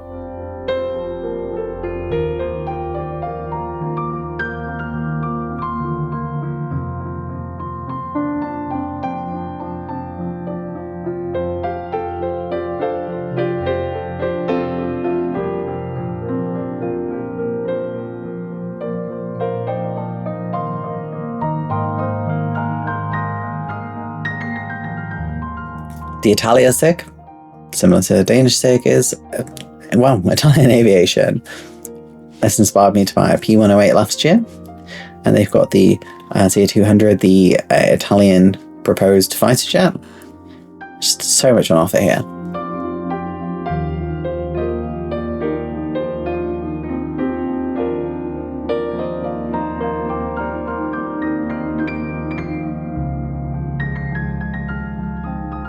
Sci-fi and fantasy are up next, and again, just a fantastic stand. I always think these things are so much harder to paint than military vehicles to an extent, because they need to look sort of film-like or lifelike.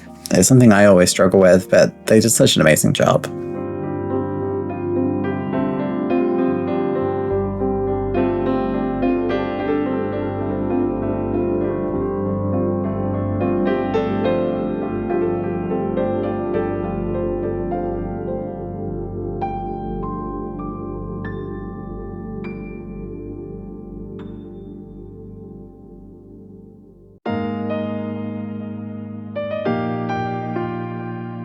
One of the big focuses this year at IPMS Scale Model World 2025, I'd say, is Gunpla and, well, mechs. Now, it's not something I'm personally super into, but I have got one, and there will be a video about Gunpla coming out soon.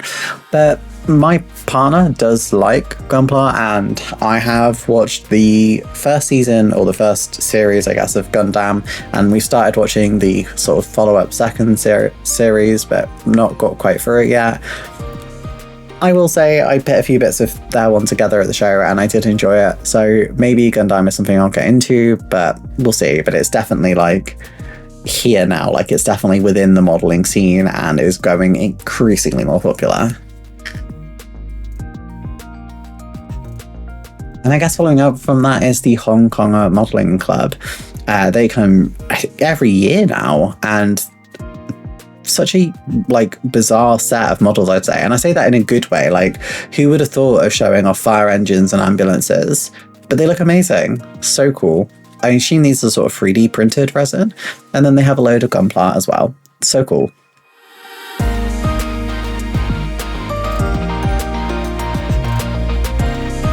The Finnish Swedish SIG, again, does what it says on the tin. I've said that so many times in this video, but it's true.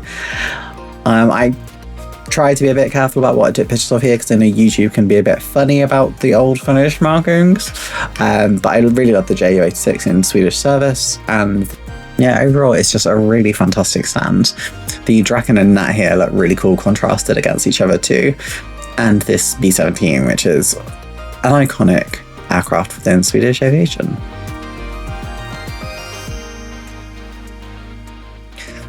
Guys, we made it. We're now in the third hall, which is actually hall 1, because Scale Model World is really odd that you enter through hall 3, and then hall 1 is like the last one you'll go into. Hall 2 is obviously hall 2 though. This is Zeppelin. We've seen them before at previous shows, and then next to them was the Universal Modelling Society, Birmingham. Massive DeLorean are kind of stealing the show here, and a load of vehicles from different film series or TV shows. The A-Team, Italian Job, so many on offer.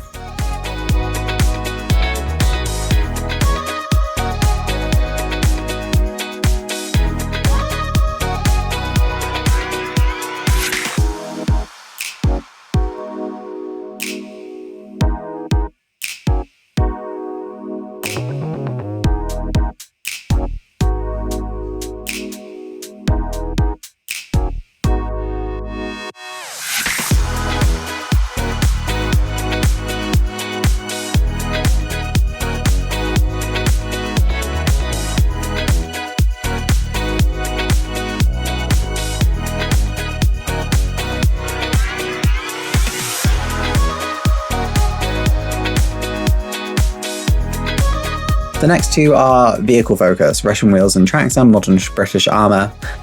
Again, I don't know really anything about these, so I think you should go down in the comments and talk about these and educate me about them, because I'm not going to tell you a lot about them other than that they look amazing, the work on them is fantastic, and they all look so realistic.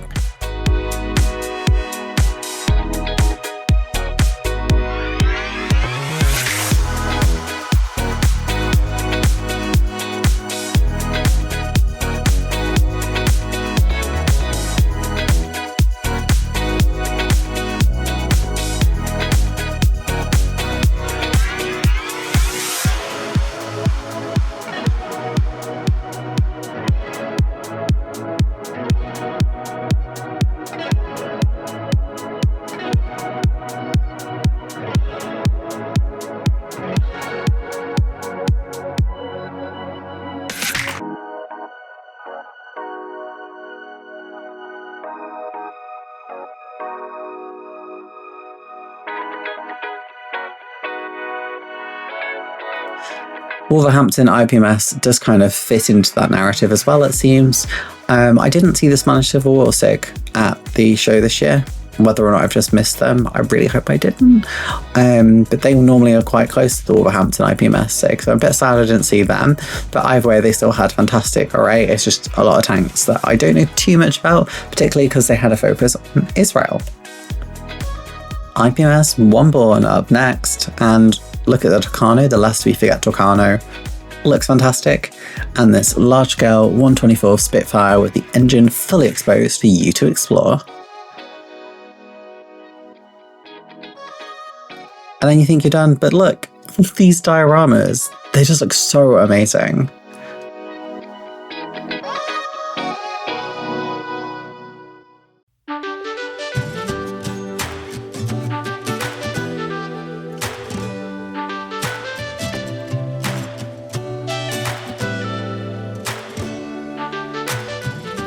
The Miniature Armoured Fighting Vehicle Association, fantastic work here, but the thing that really I enjoyed is the little like bulldozer thing. I just really liked it.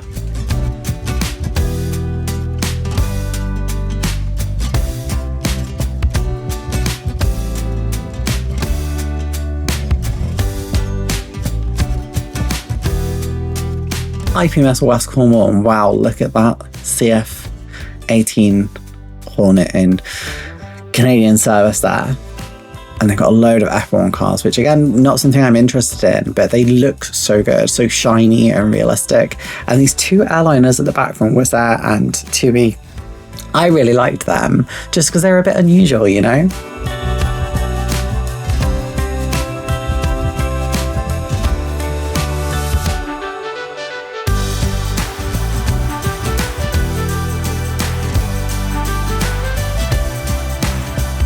IPMS Southend up next, and they've got the buses there, which I absolutely love. They've got the ITVX one and an Only Fools and Horses one. I don't think I got a picture of it, unfortunately, but there's so many little references within the displays. They're just so cool.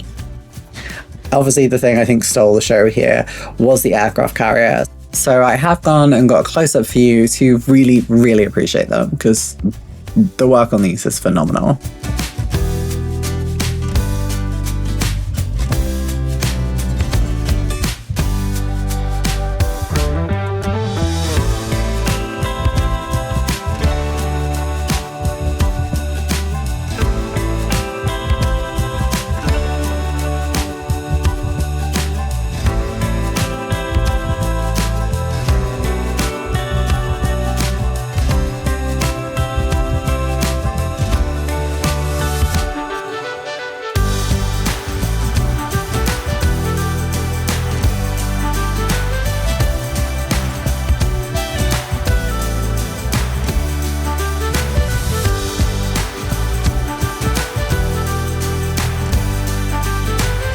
.580 model is here, and really that J20 at the back, the Chinese, I think it's classed as a fighter, but most people argue it's probably a bomber, but that stole the show for me. I started building one of them in 1/72 so long ago, and I keep getting tempted and seeing this one here, just, oh, I really want to get one and do one again.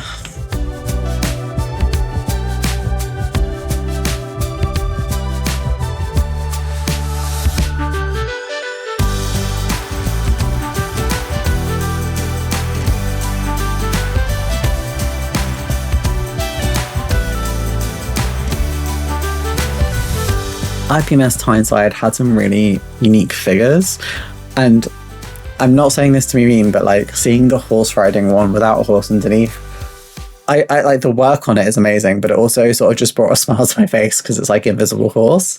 But yeah, I really loved the work on this stand.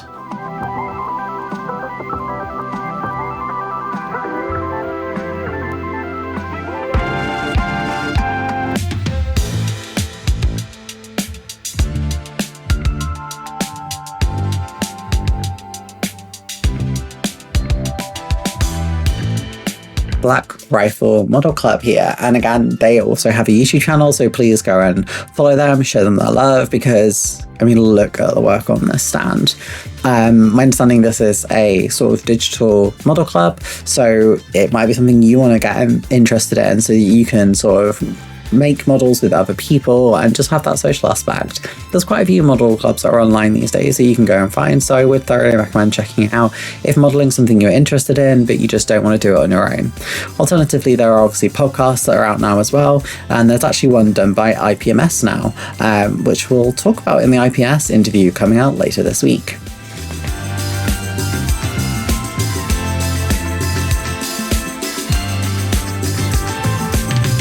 So I'm going to try and name these. I'm going to go with Ghost Borksters, closest as I can get to being Orc in the title. And Back to the Future. Oh, I don't think that works. I love them. They're so creative and fun.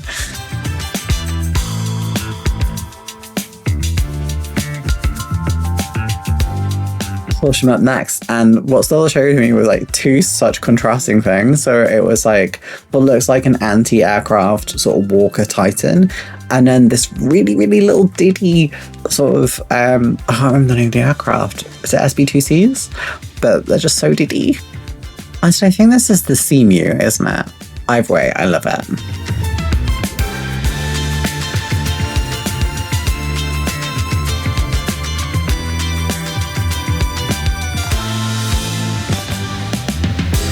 And we all had one of these as kids, but never as cool as this one.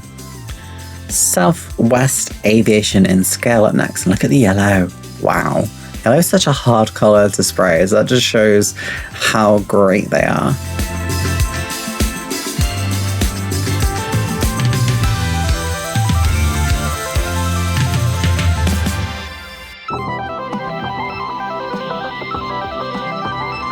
I don't know if I've seen this stand before. This is Donut Models IPMS, more space on offer, a giant XB70 and a Tupolev equivalent there.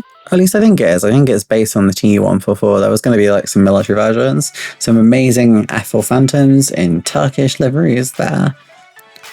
What an unusual stand. I mean that in the best possible way though. Again, like I love anything that's a bit out there, a bit unusual.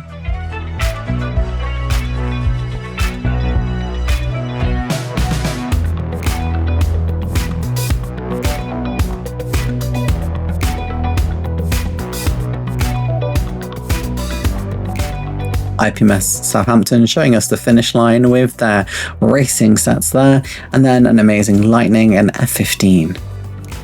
Some beautiful dioramas there, and I really love the Hawk, but I think I've taken pictures of that before, so I went for the Lightning today.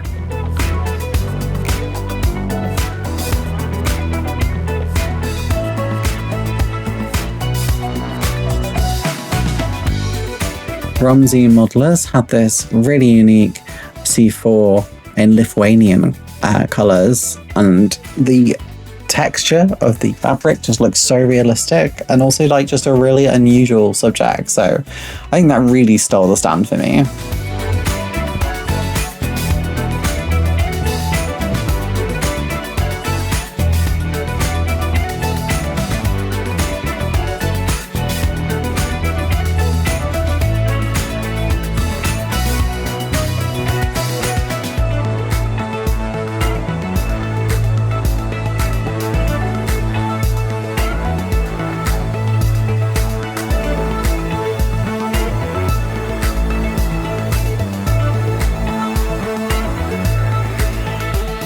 I don't really need to say anything. You guys already know that SIG144 are friends of the channel, and that means I took way too many pictures of this. Any show they're in, they always have the longer segment because I just really love them. It's just so cool seeing such small models so beautifully crafted, including you will see an L39 that has removed before flight tags on a 144 scale model. Something that I often think, well, no one's going to notice that on 1/72. So yeah, the level of detail here is crazy. Just enjoy. This is going to be quite a lot of SIG 144.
This similar air combat training SIG here, and you probably see a lot of aircraft and schemes that you haven't seen before, which is just really fun.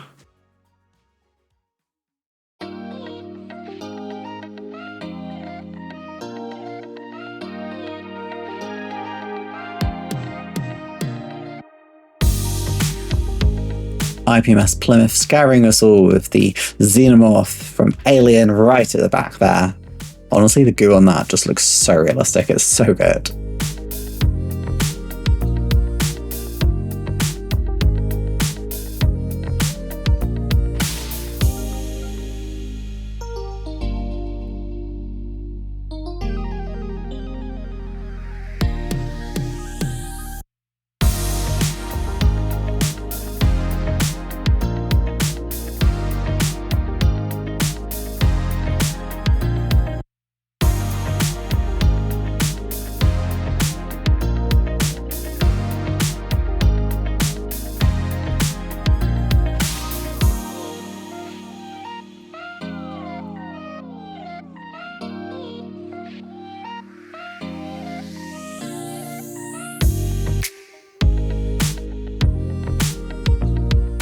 The next two SIGs are Project Cancelled and the What If SIG. Project Cancelled focus on real projects that potentially didn't really even get that far, but were cancelled for a variety of reasons. And on this, they seem to have a couple of parasite projects, including this TSR2 platform. I had no idea that was a thing. And we've got, again, the Nimrod AEW. I absolutely adore it. The Armstrong Whitworth C-17 style aircraft too. It's just such an amazing array of aircraft. I love this stand. I need to do more what if projects because they just look so fantastic.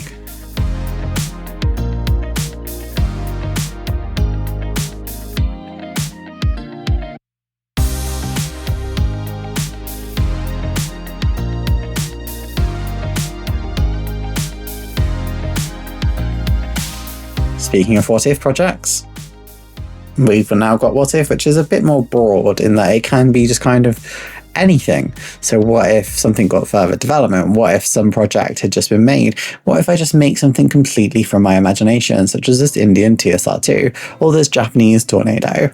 Oh, I love it.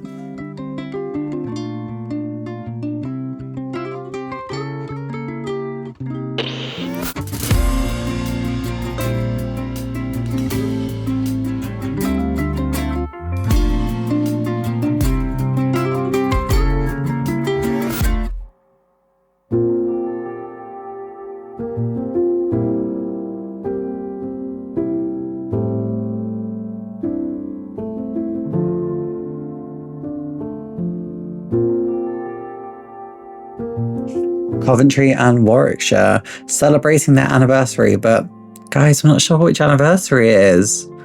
Can you tell from the from the colour scheme? I do love this though. It was really cool to just take the Ruby anniversary and just go, yeah, let's just do red. Love it.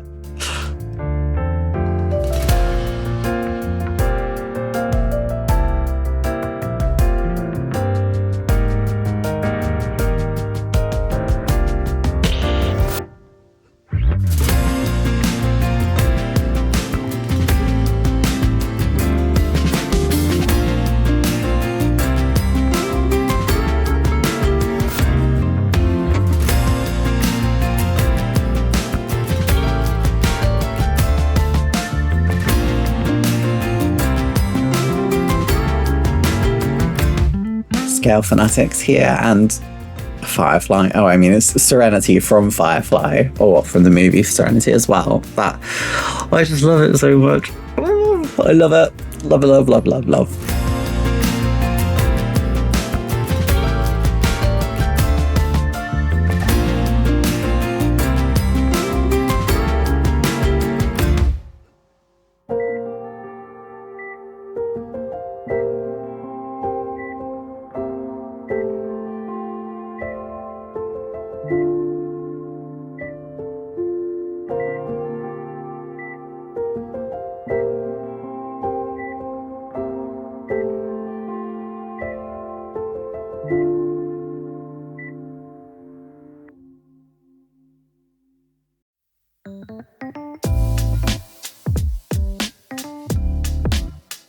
Monster mayhem with loads of film and TV representation. I could never do these. They require such a different style of painting. They look so good.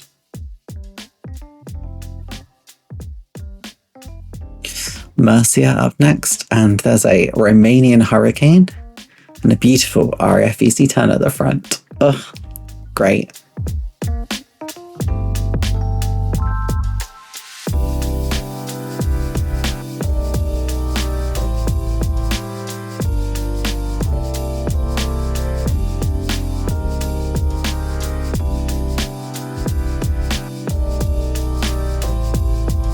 And that was something very different, just for film modelers. They previously had Storm in a teacup, now they've got Storm in a D-cup, which I'm obsessed with that. I love that they just do puns and that they just make modelling fun. Love it.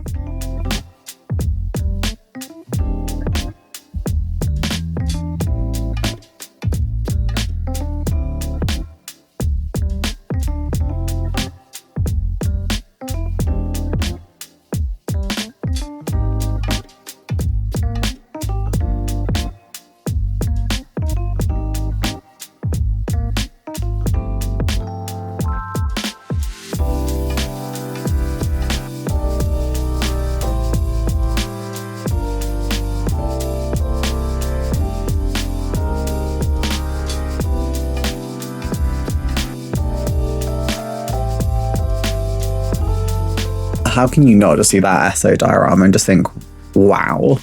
So this is Hull Vikings Model Club. More space again, just want to point it out there. Space is definitely making a comeback here.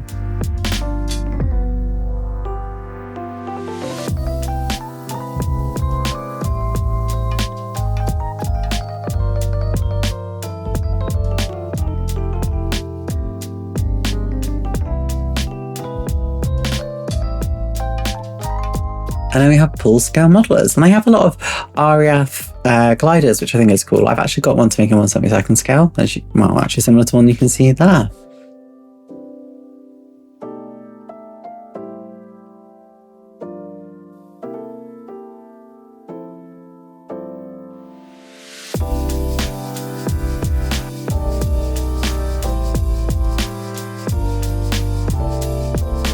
Now we've got Iska Model Club from Exeter.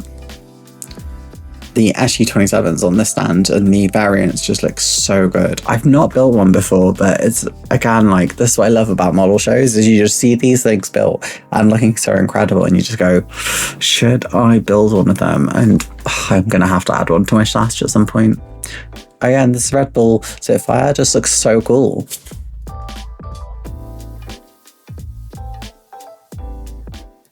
Movie and TV SIG. Take a wild guess what they do. Love the Alien and Wallace and Gromit though. That's going to be my favourite from this. And I think the other things I've probably not taken pictures of as much, but it's hard to know.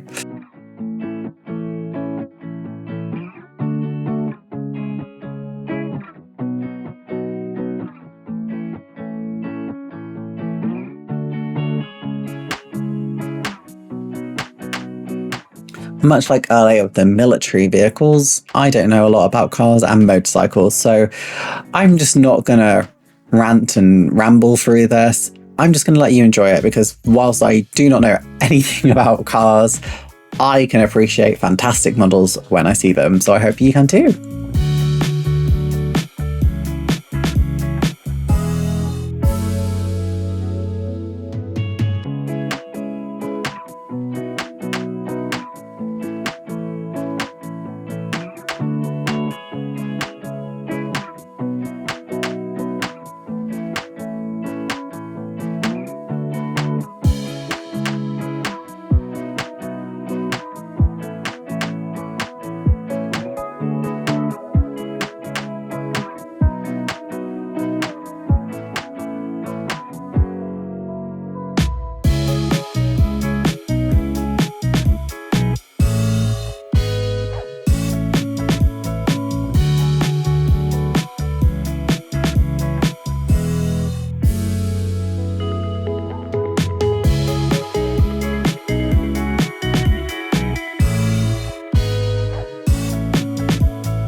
And that brings us to IPMS Stafford. Again, one of the friendliest clubs you'll meet. IPMS Stafford last year had this giant chess set style for like the Valorant, and it was incredible. This year they have, I would say, like a more reserved stand, but they still have like just an amazing way of presenting their models and presenting their stories. And there's so much work that goes into their models. That's the same for everyone, I guess, but I just have such love for when people goosh things that are really unusual. On this stand as well, there is a dedication to sort of the air ambulance, and I recommend you go check out my Stoke-on-Trent Model Club video to find out more about that. But yeah, overall, IPMS Stafford, whilst they might not have, I guess, the camp or just like extraness of last year, their stand is still absolutely amazing. And you guys deserve a little break from doing something that requires like so much assembly compared to last year. So yeah, amazing.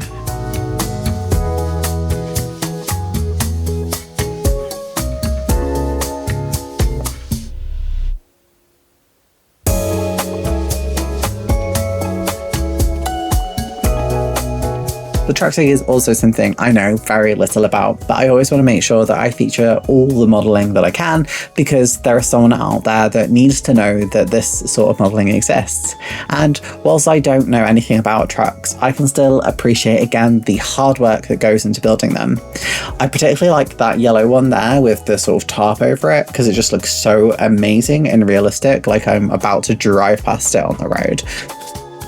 And they also had like some really unique sort of dioramas as well, including one that has Lego in, which I didn't even realise when I was taking a picture is Lego, but that just cracks me up. It's so cool.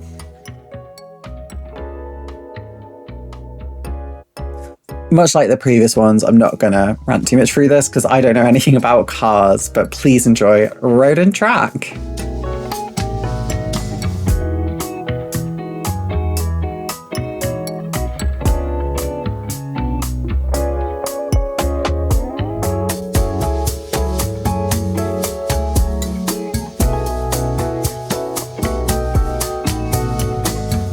I think there was more of an explanation of this in last year, so go and check out Scale Model World 2024 for more of an explanation about Mulberry Harbour, but what a great diorama.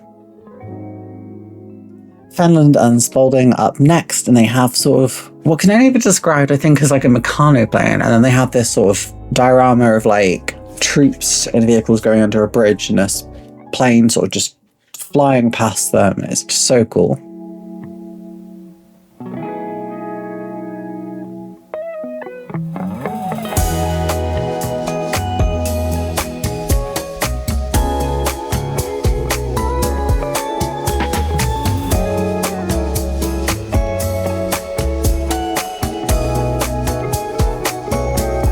I think this was still Fenland and Spalding, but I'm not sure, but this was dedication to the Hawker Hurricane, which just gone past its 80th anniversary of its first flight, actually on the Thursday before the show.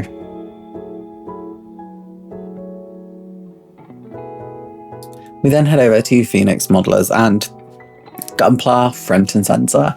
Look at the lighting effect on that one. I don't know if it comes like that, because I think there's a couple of them I've seen, but like they said like, oh, it can change colours, we can make it static for you if you want to do pictures. But it's like, nah, I'm going to do video because you need to see how cool it is.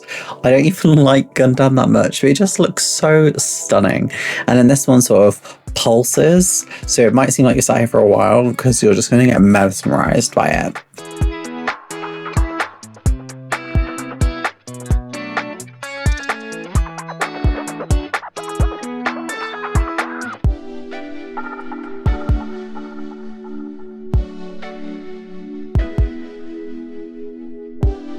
Airport, aerodrome and airfield SIGs. We see a couple of similar SIGs now.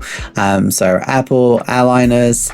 I've never built these and it's something that I want to do at some point. I did get tempted by a 1/72nd scale Boeing that I did an unboxing of a while ago by Hella.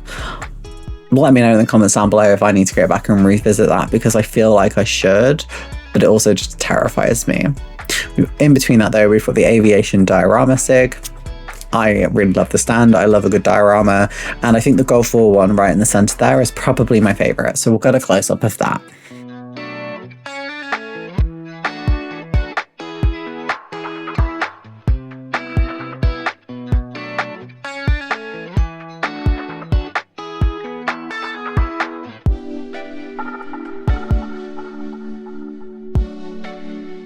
Shropshire Scale Modelers, focusing on heal, not harm. What a really lovely sentiment actually to have in the current world we live in, is focusing on the healing aspect of the world.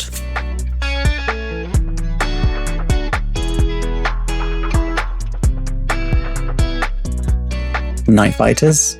Obviously a lot of these are in darker schemes. And there's a lovely Black Widow at the back there.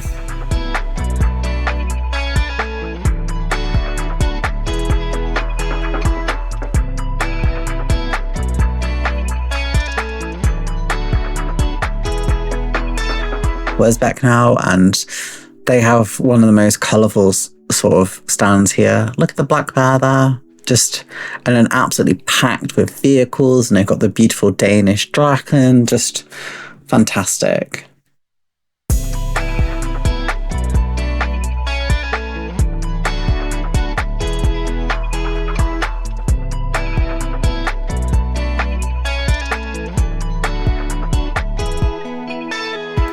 Now we reach the civil aviation SIG, which I think I have a little bit of crossover with back, given the diorama there.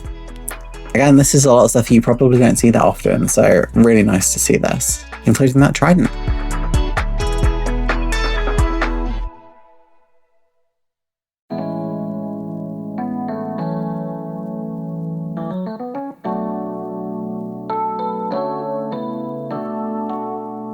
And now it's the airliner SIG, and I ended up taking too many pictures of the BA-146s. Sorry, not sorry, I guess.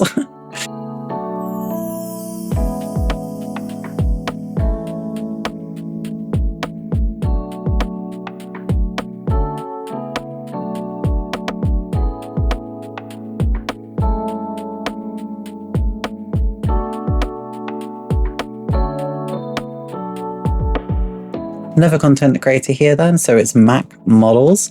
I recently just watched their Gloucester Meteor video, which was the new Ravel kit, and we'll have another video looking at Ravel's sort of stand itself, but honestly, they're such an incredible modeler, and it makes me very jealous that I am a very bad modeler compared to them, but they are just so talented.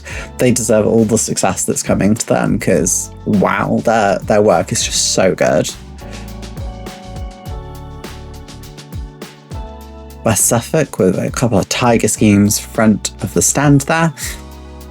And obviously they are what caught my attention because I love a good tiger scheme.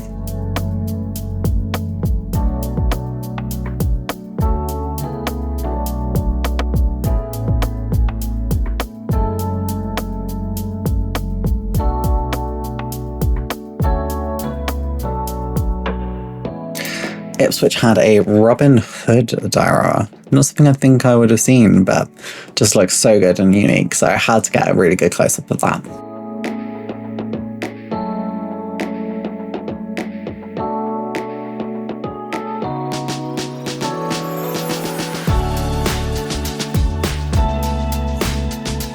You're up next then.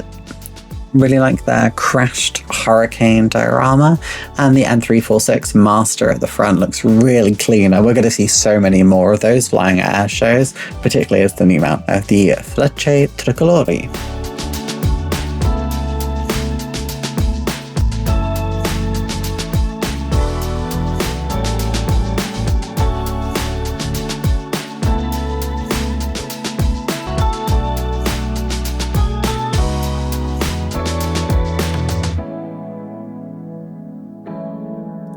More moving models from Norfolk, and that's a Christmas themed one. I love it. There's a Christmas tree with Santa going around and a merry-go-round. Oh, I love this. This is what I love about November. You're just getting that build up to Christmas. I don't care if you hate Christmas. I love Christmas, and seeing those models just filled me with joy.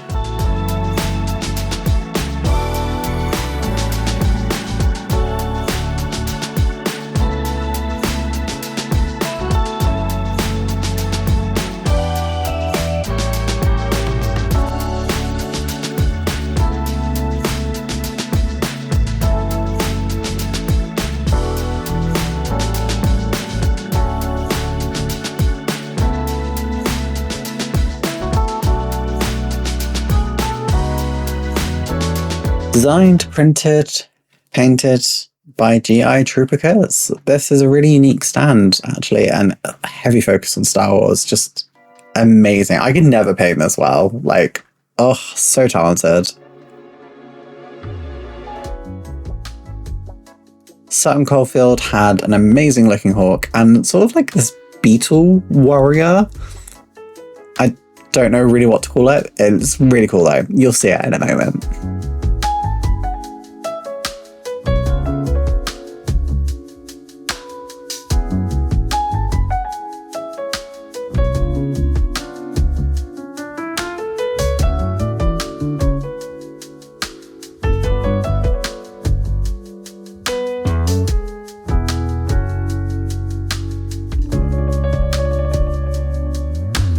Sutton Spartans were really lovely and actually let me, on the Sunday, choose an award for what I thought was the best model on their stand.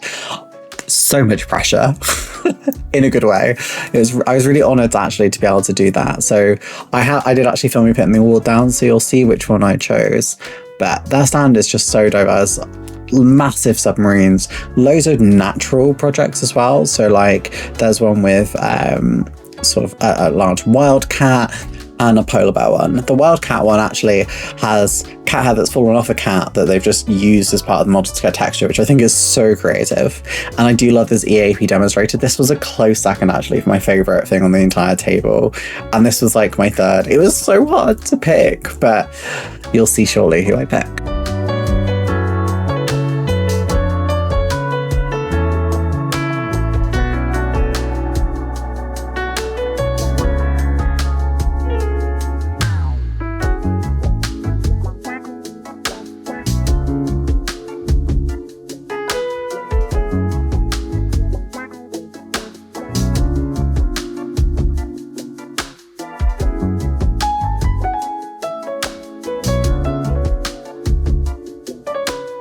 Sudden change in camera quality can only mean one thing. I'm picking the award, and I chose the Wildcat. It just looks so good. Ugh. Now, the Land Rover SIG had one of the highest stands. I think this is where potentially it's higher than Concorde, I'm not sure. But just the Land Rover casually crossing a ravine, you know? Like, the creativity is off the charts.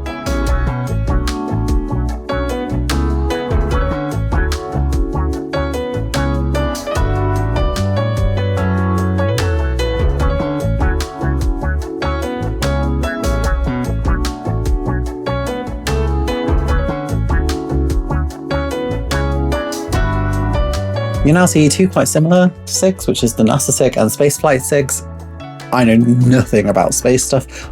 Like space, know nothing about the vehicles. So please just enjoy these two, because I'm not going to add a lot to it.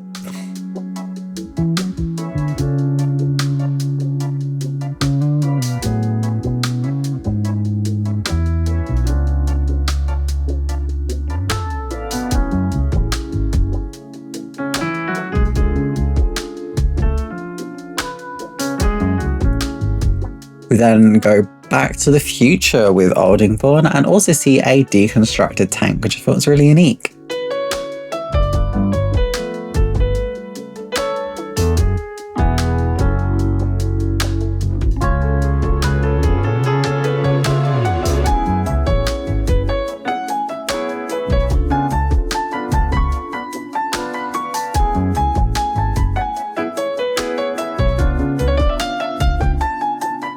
Army Aviation SIG, and that can only mean one thing. Lots of Lynxes. I love the Lynx helicopter, my favourite helicopter. Airfix, when are you releasing the Lynx starter set? Come on. Please, we need it.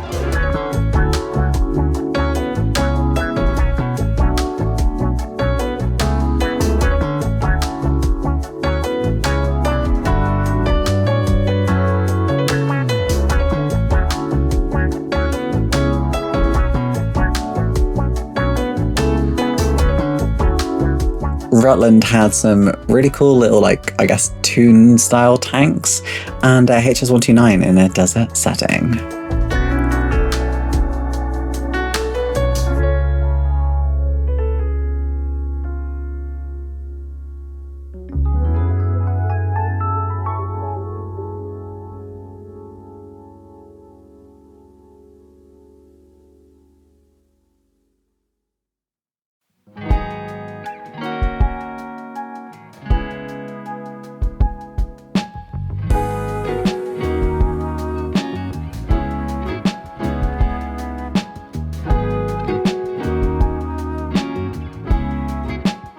More historical, sort of medieval, maybe even prior to that, from South Somerset. A load of troops in formation, and we're going to get some pictures of that. Oh, it looked really cool.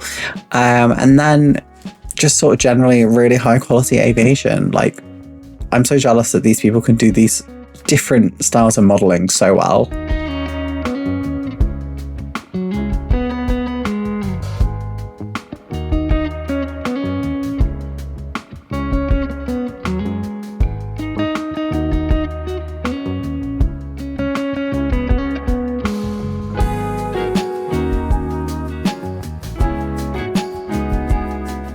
West Glamorgan had a really unique kit, and I think it's a Cafer and Colombian service. It's something I never thought I would have seen. It looks really cool. I love it. And the weathering on it is really natural as well. And I love the little chocks that are there too. And just an amazing buccaneer too. I'm now not going to talk over the next couple of pieces from independent creators because it's just an amazing amount of sort of scratch building and unique kits. So please just enjoy. From Colin, Mark Nutting and Phil Cocking.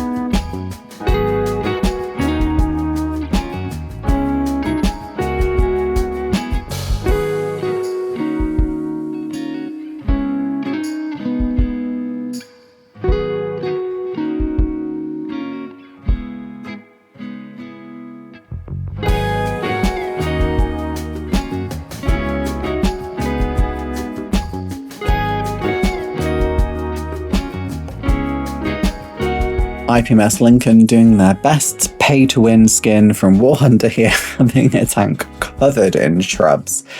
If you know, you know.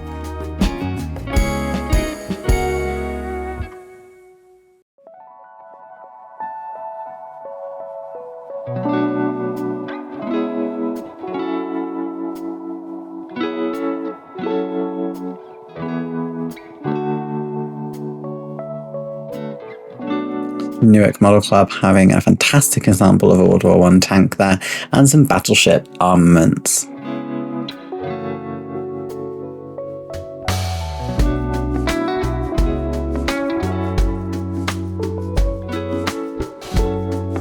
Nottinghamshire scale modelers have, firstly, look at the water textures there. Absolutely stunning. They also have this, which just says just below it, and I'll be honest, I've always been too socially awkward to actually do that. So they just demonstrated to me, it walks. I thought it was just like some sort of like engine. Yeah, kinda. It just walks across the table as you blow it. How amazing is that? Oh, I love it. I'm gonna do that every time I see it now. Probably won't, 'cause I'm still socially awkward, but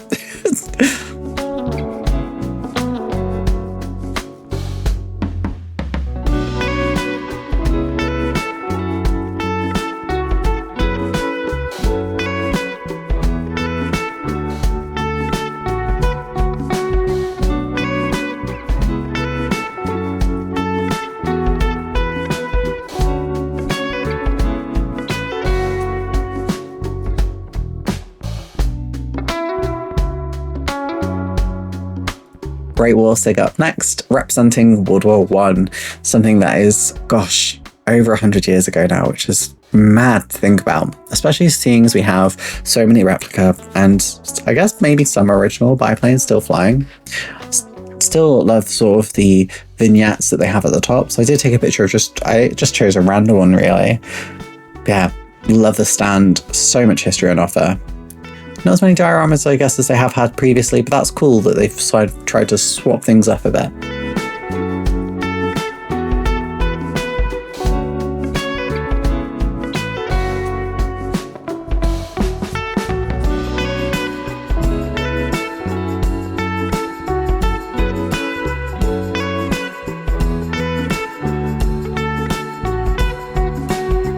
Fittingly after that was Between the War SIG. Obviously it's aircraft between the wars, and this is a very overlooked period of aviation that has so many cool and iconic designs, so it's good that they get some love. The camera work is a little bit different here because it is done by Mr. Modeler, because I had to nip off briefly, so apologies if the next couple are a bit faster, but it's a very hard task filming all of the stands at Telford, so I hope you understand. Don't worry, I'll train him to be a better cameraman.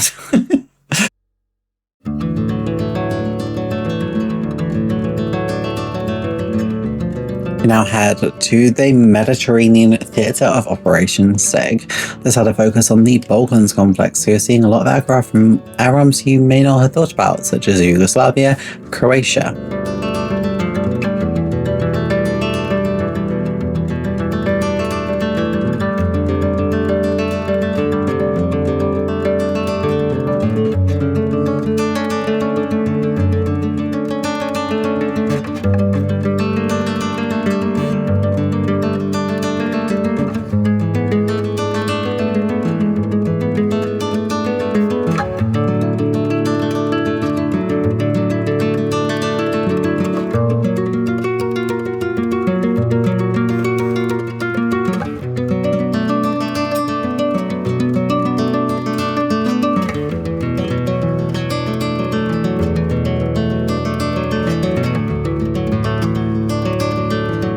We then head over to IPMS Brampton, where I took a picture of their Manchester and Felixstowe aircraft, which I thought they were unique and just stole the stand for me.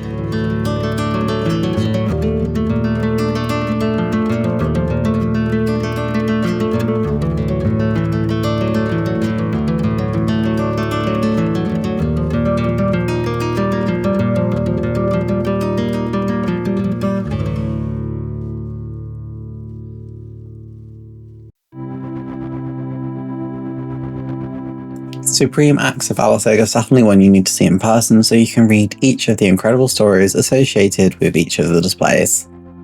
It is at quite a lot of shows, so I do recommend you try and follow them and see where they're going next so you can go and just appreciate their stand in person.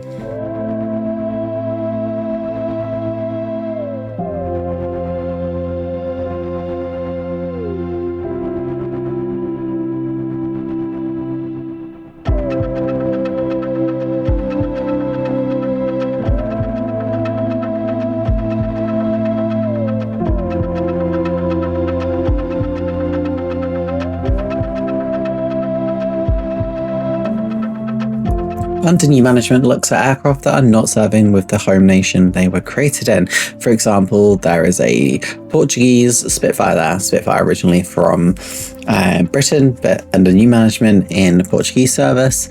There's an ME262 in RAF markings, just a lot of aircraft in really unique schemes.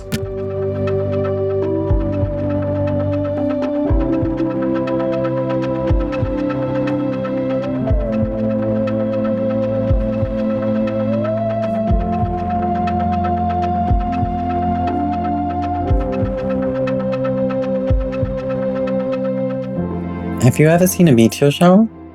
Well, I guess you have now, because look how many meteors are on display on this stand. Holy hell, the classic British jet SIG popped off with their meteors.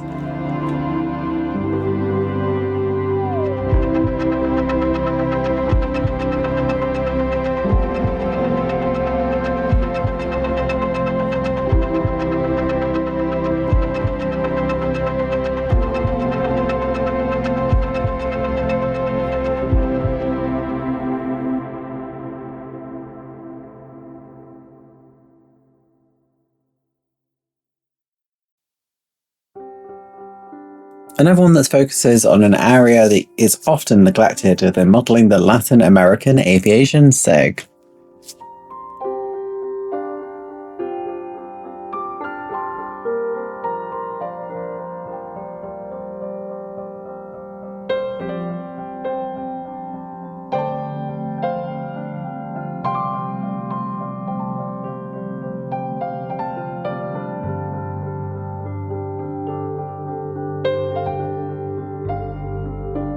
This and the next are the Sub-Warfare SIG and the South Atlantic SIG. I'm not going to have a lot of knowledge on these, so I hope you just enjoy those two stands.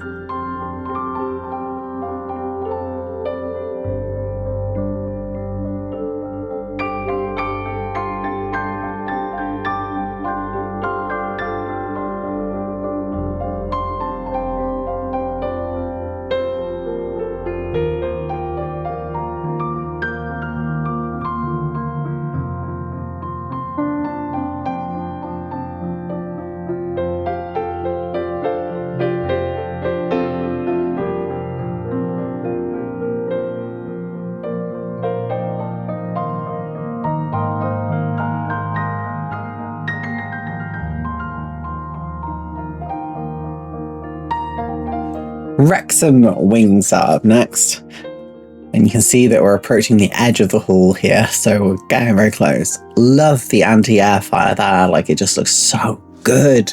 The F-14 getting ready for takeoff, and then they have one of their iconic photo frame styles with the Harriers there. Oh, fantastic stand, and I also love that you've got two wings holding up your corner stands. They look so cool.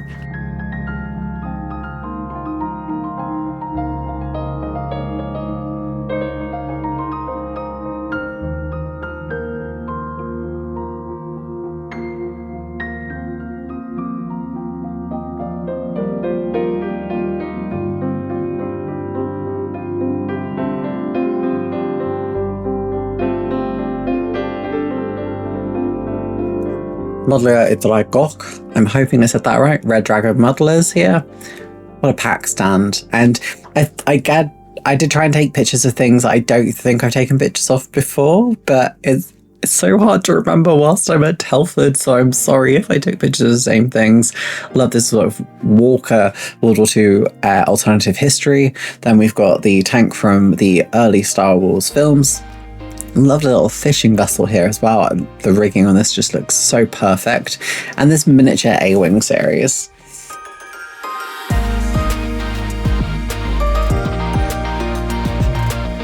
And of course we can't neglect Lord of the Rings and other sort of fantasy figures here. Ugh, they look so good. Not sure if we've seen IPMS Khan at Scale Model World before. Well, either way, here they are, IPMS Khan. Love the ejector seats as well, that's a really unique thing. And this large scale U2 too.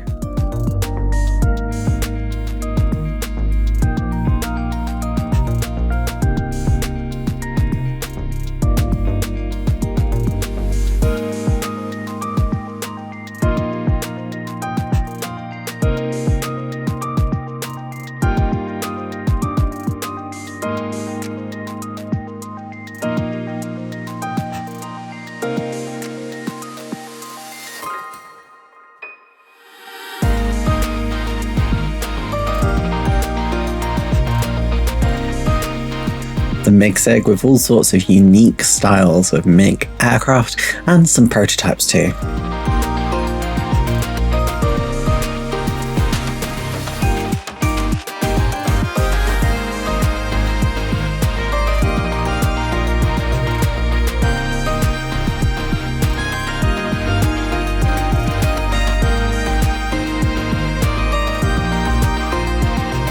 Oh, what would you know? Then it's the Soviet aircraft SIG. Again, quite similar, but obviously focusing on more general Soviet era aircraft.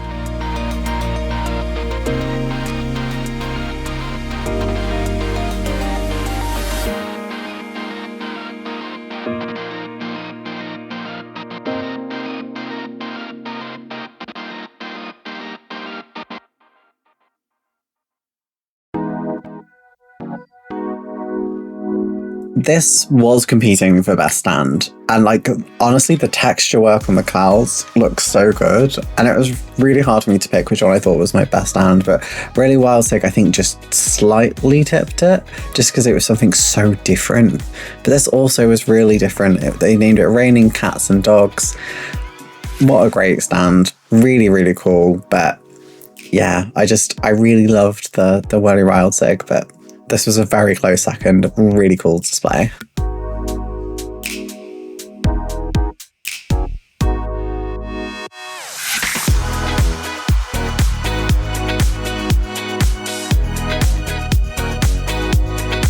Then have the ageless and nostalgic vintage model SIG.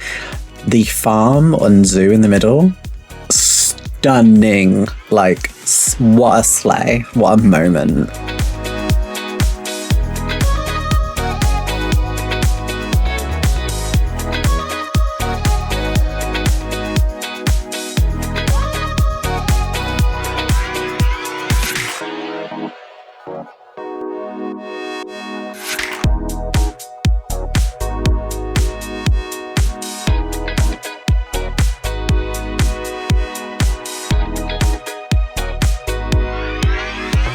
Now, this is actually the end of the haul, but we had to go back and film a couple, so it's not quite the end of the video, but this is the Airfix SIG. Everything and anything Airfix, and we actually get a Valiant, Victor, and Vulcan on this stand. Amazing.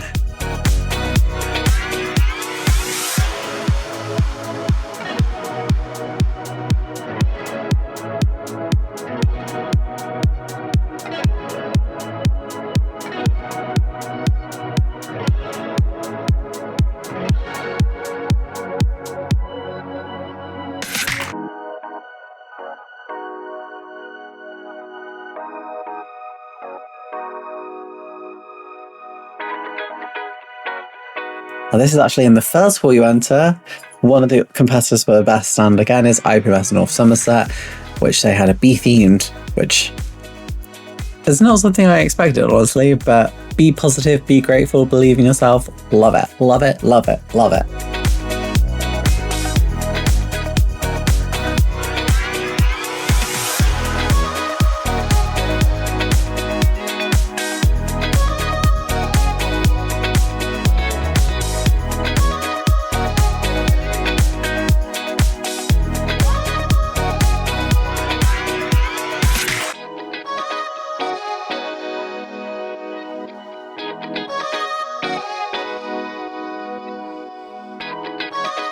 Well, that was it for Scale Model World 2025. Honestly, I think the show was amazing. It felt a lot busier. I've spoken to some traders and they were mixed whether or not it felt like it was busier in terms of overall numbers, but they all said that they've had a really good show, which is good to hear. At least the ones I've spoken to. Obviously, I've not spoken to everyone, but I see a lot of empty shelves, which is normally a good sign. Overall, I've really enjoyed my time here at Scale Model World 2025.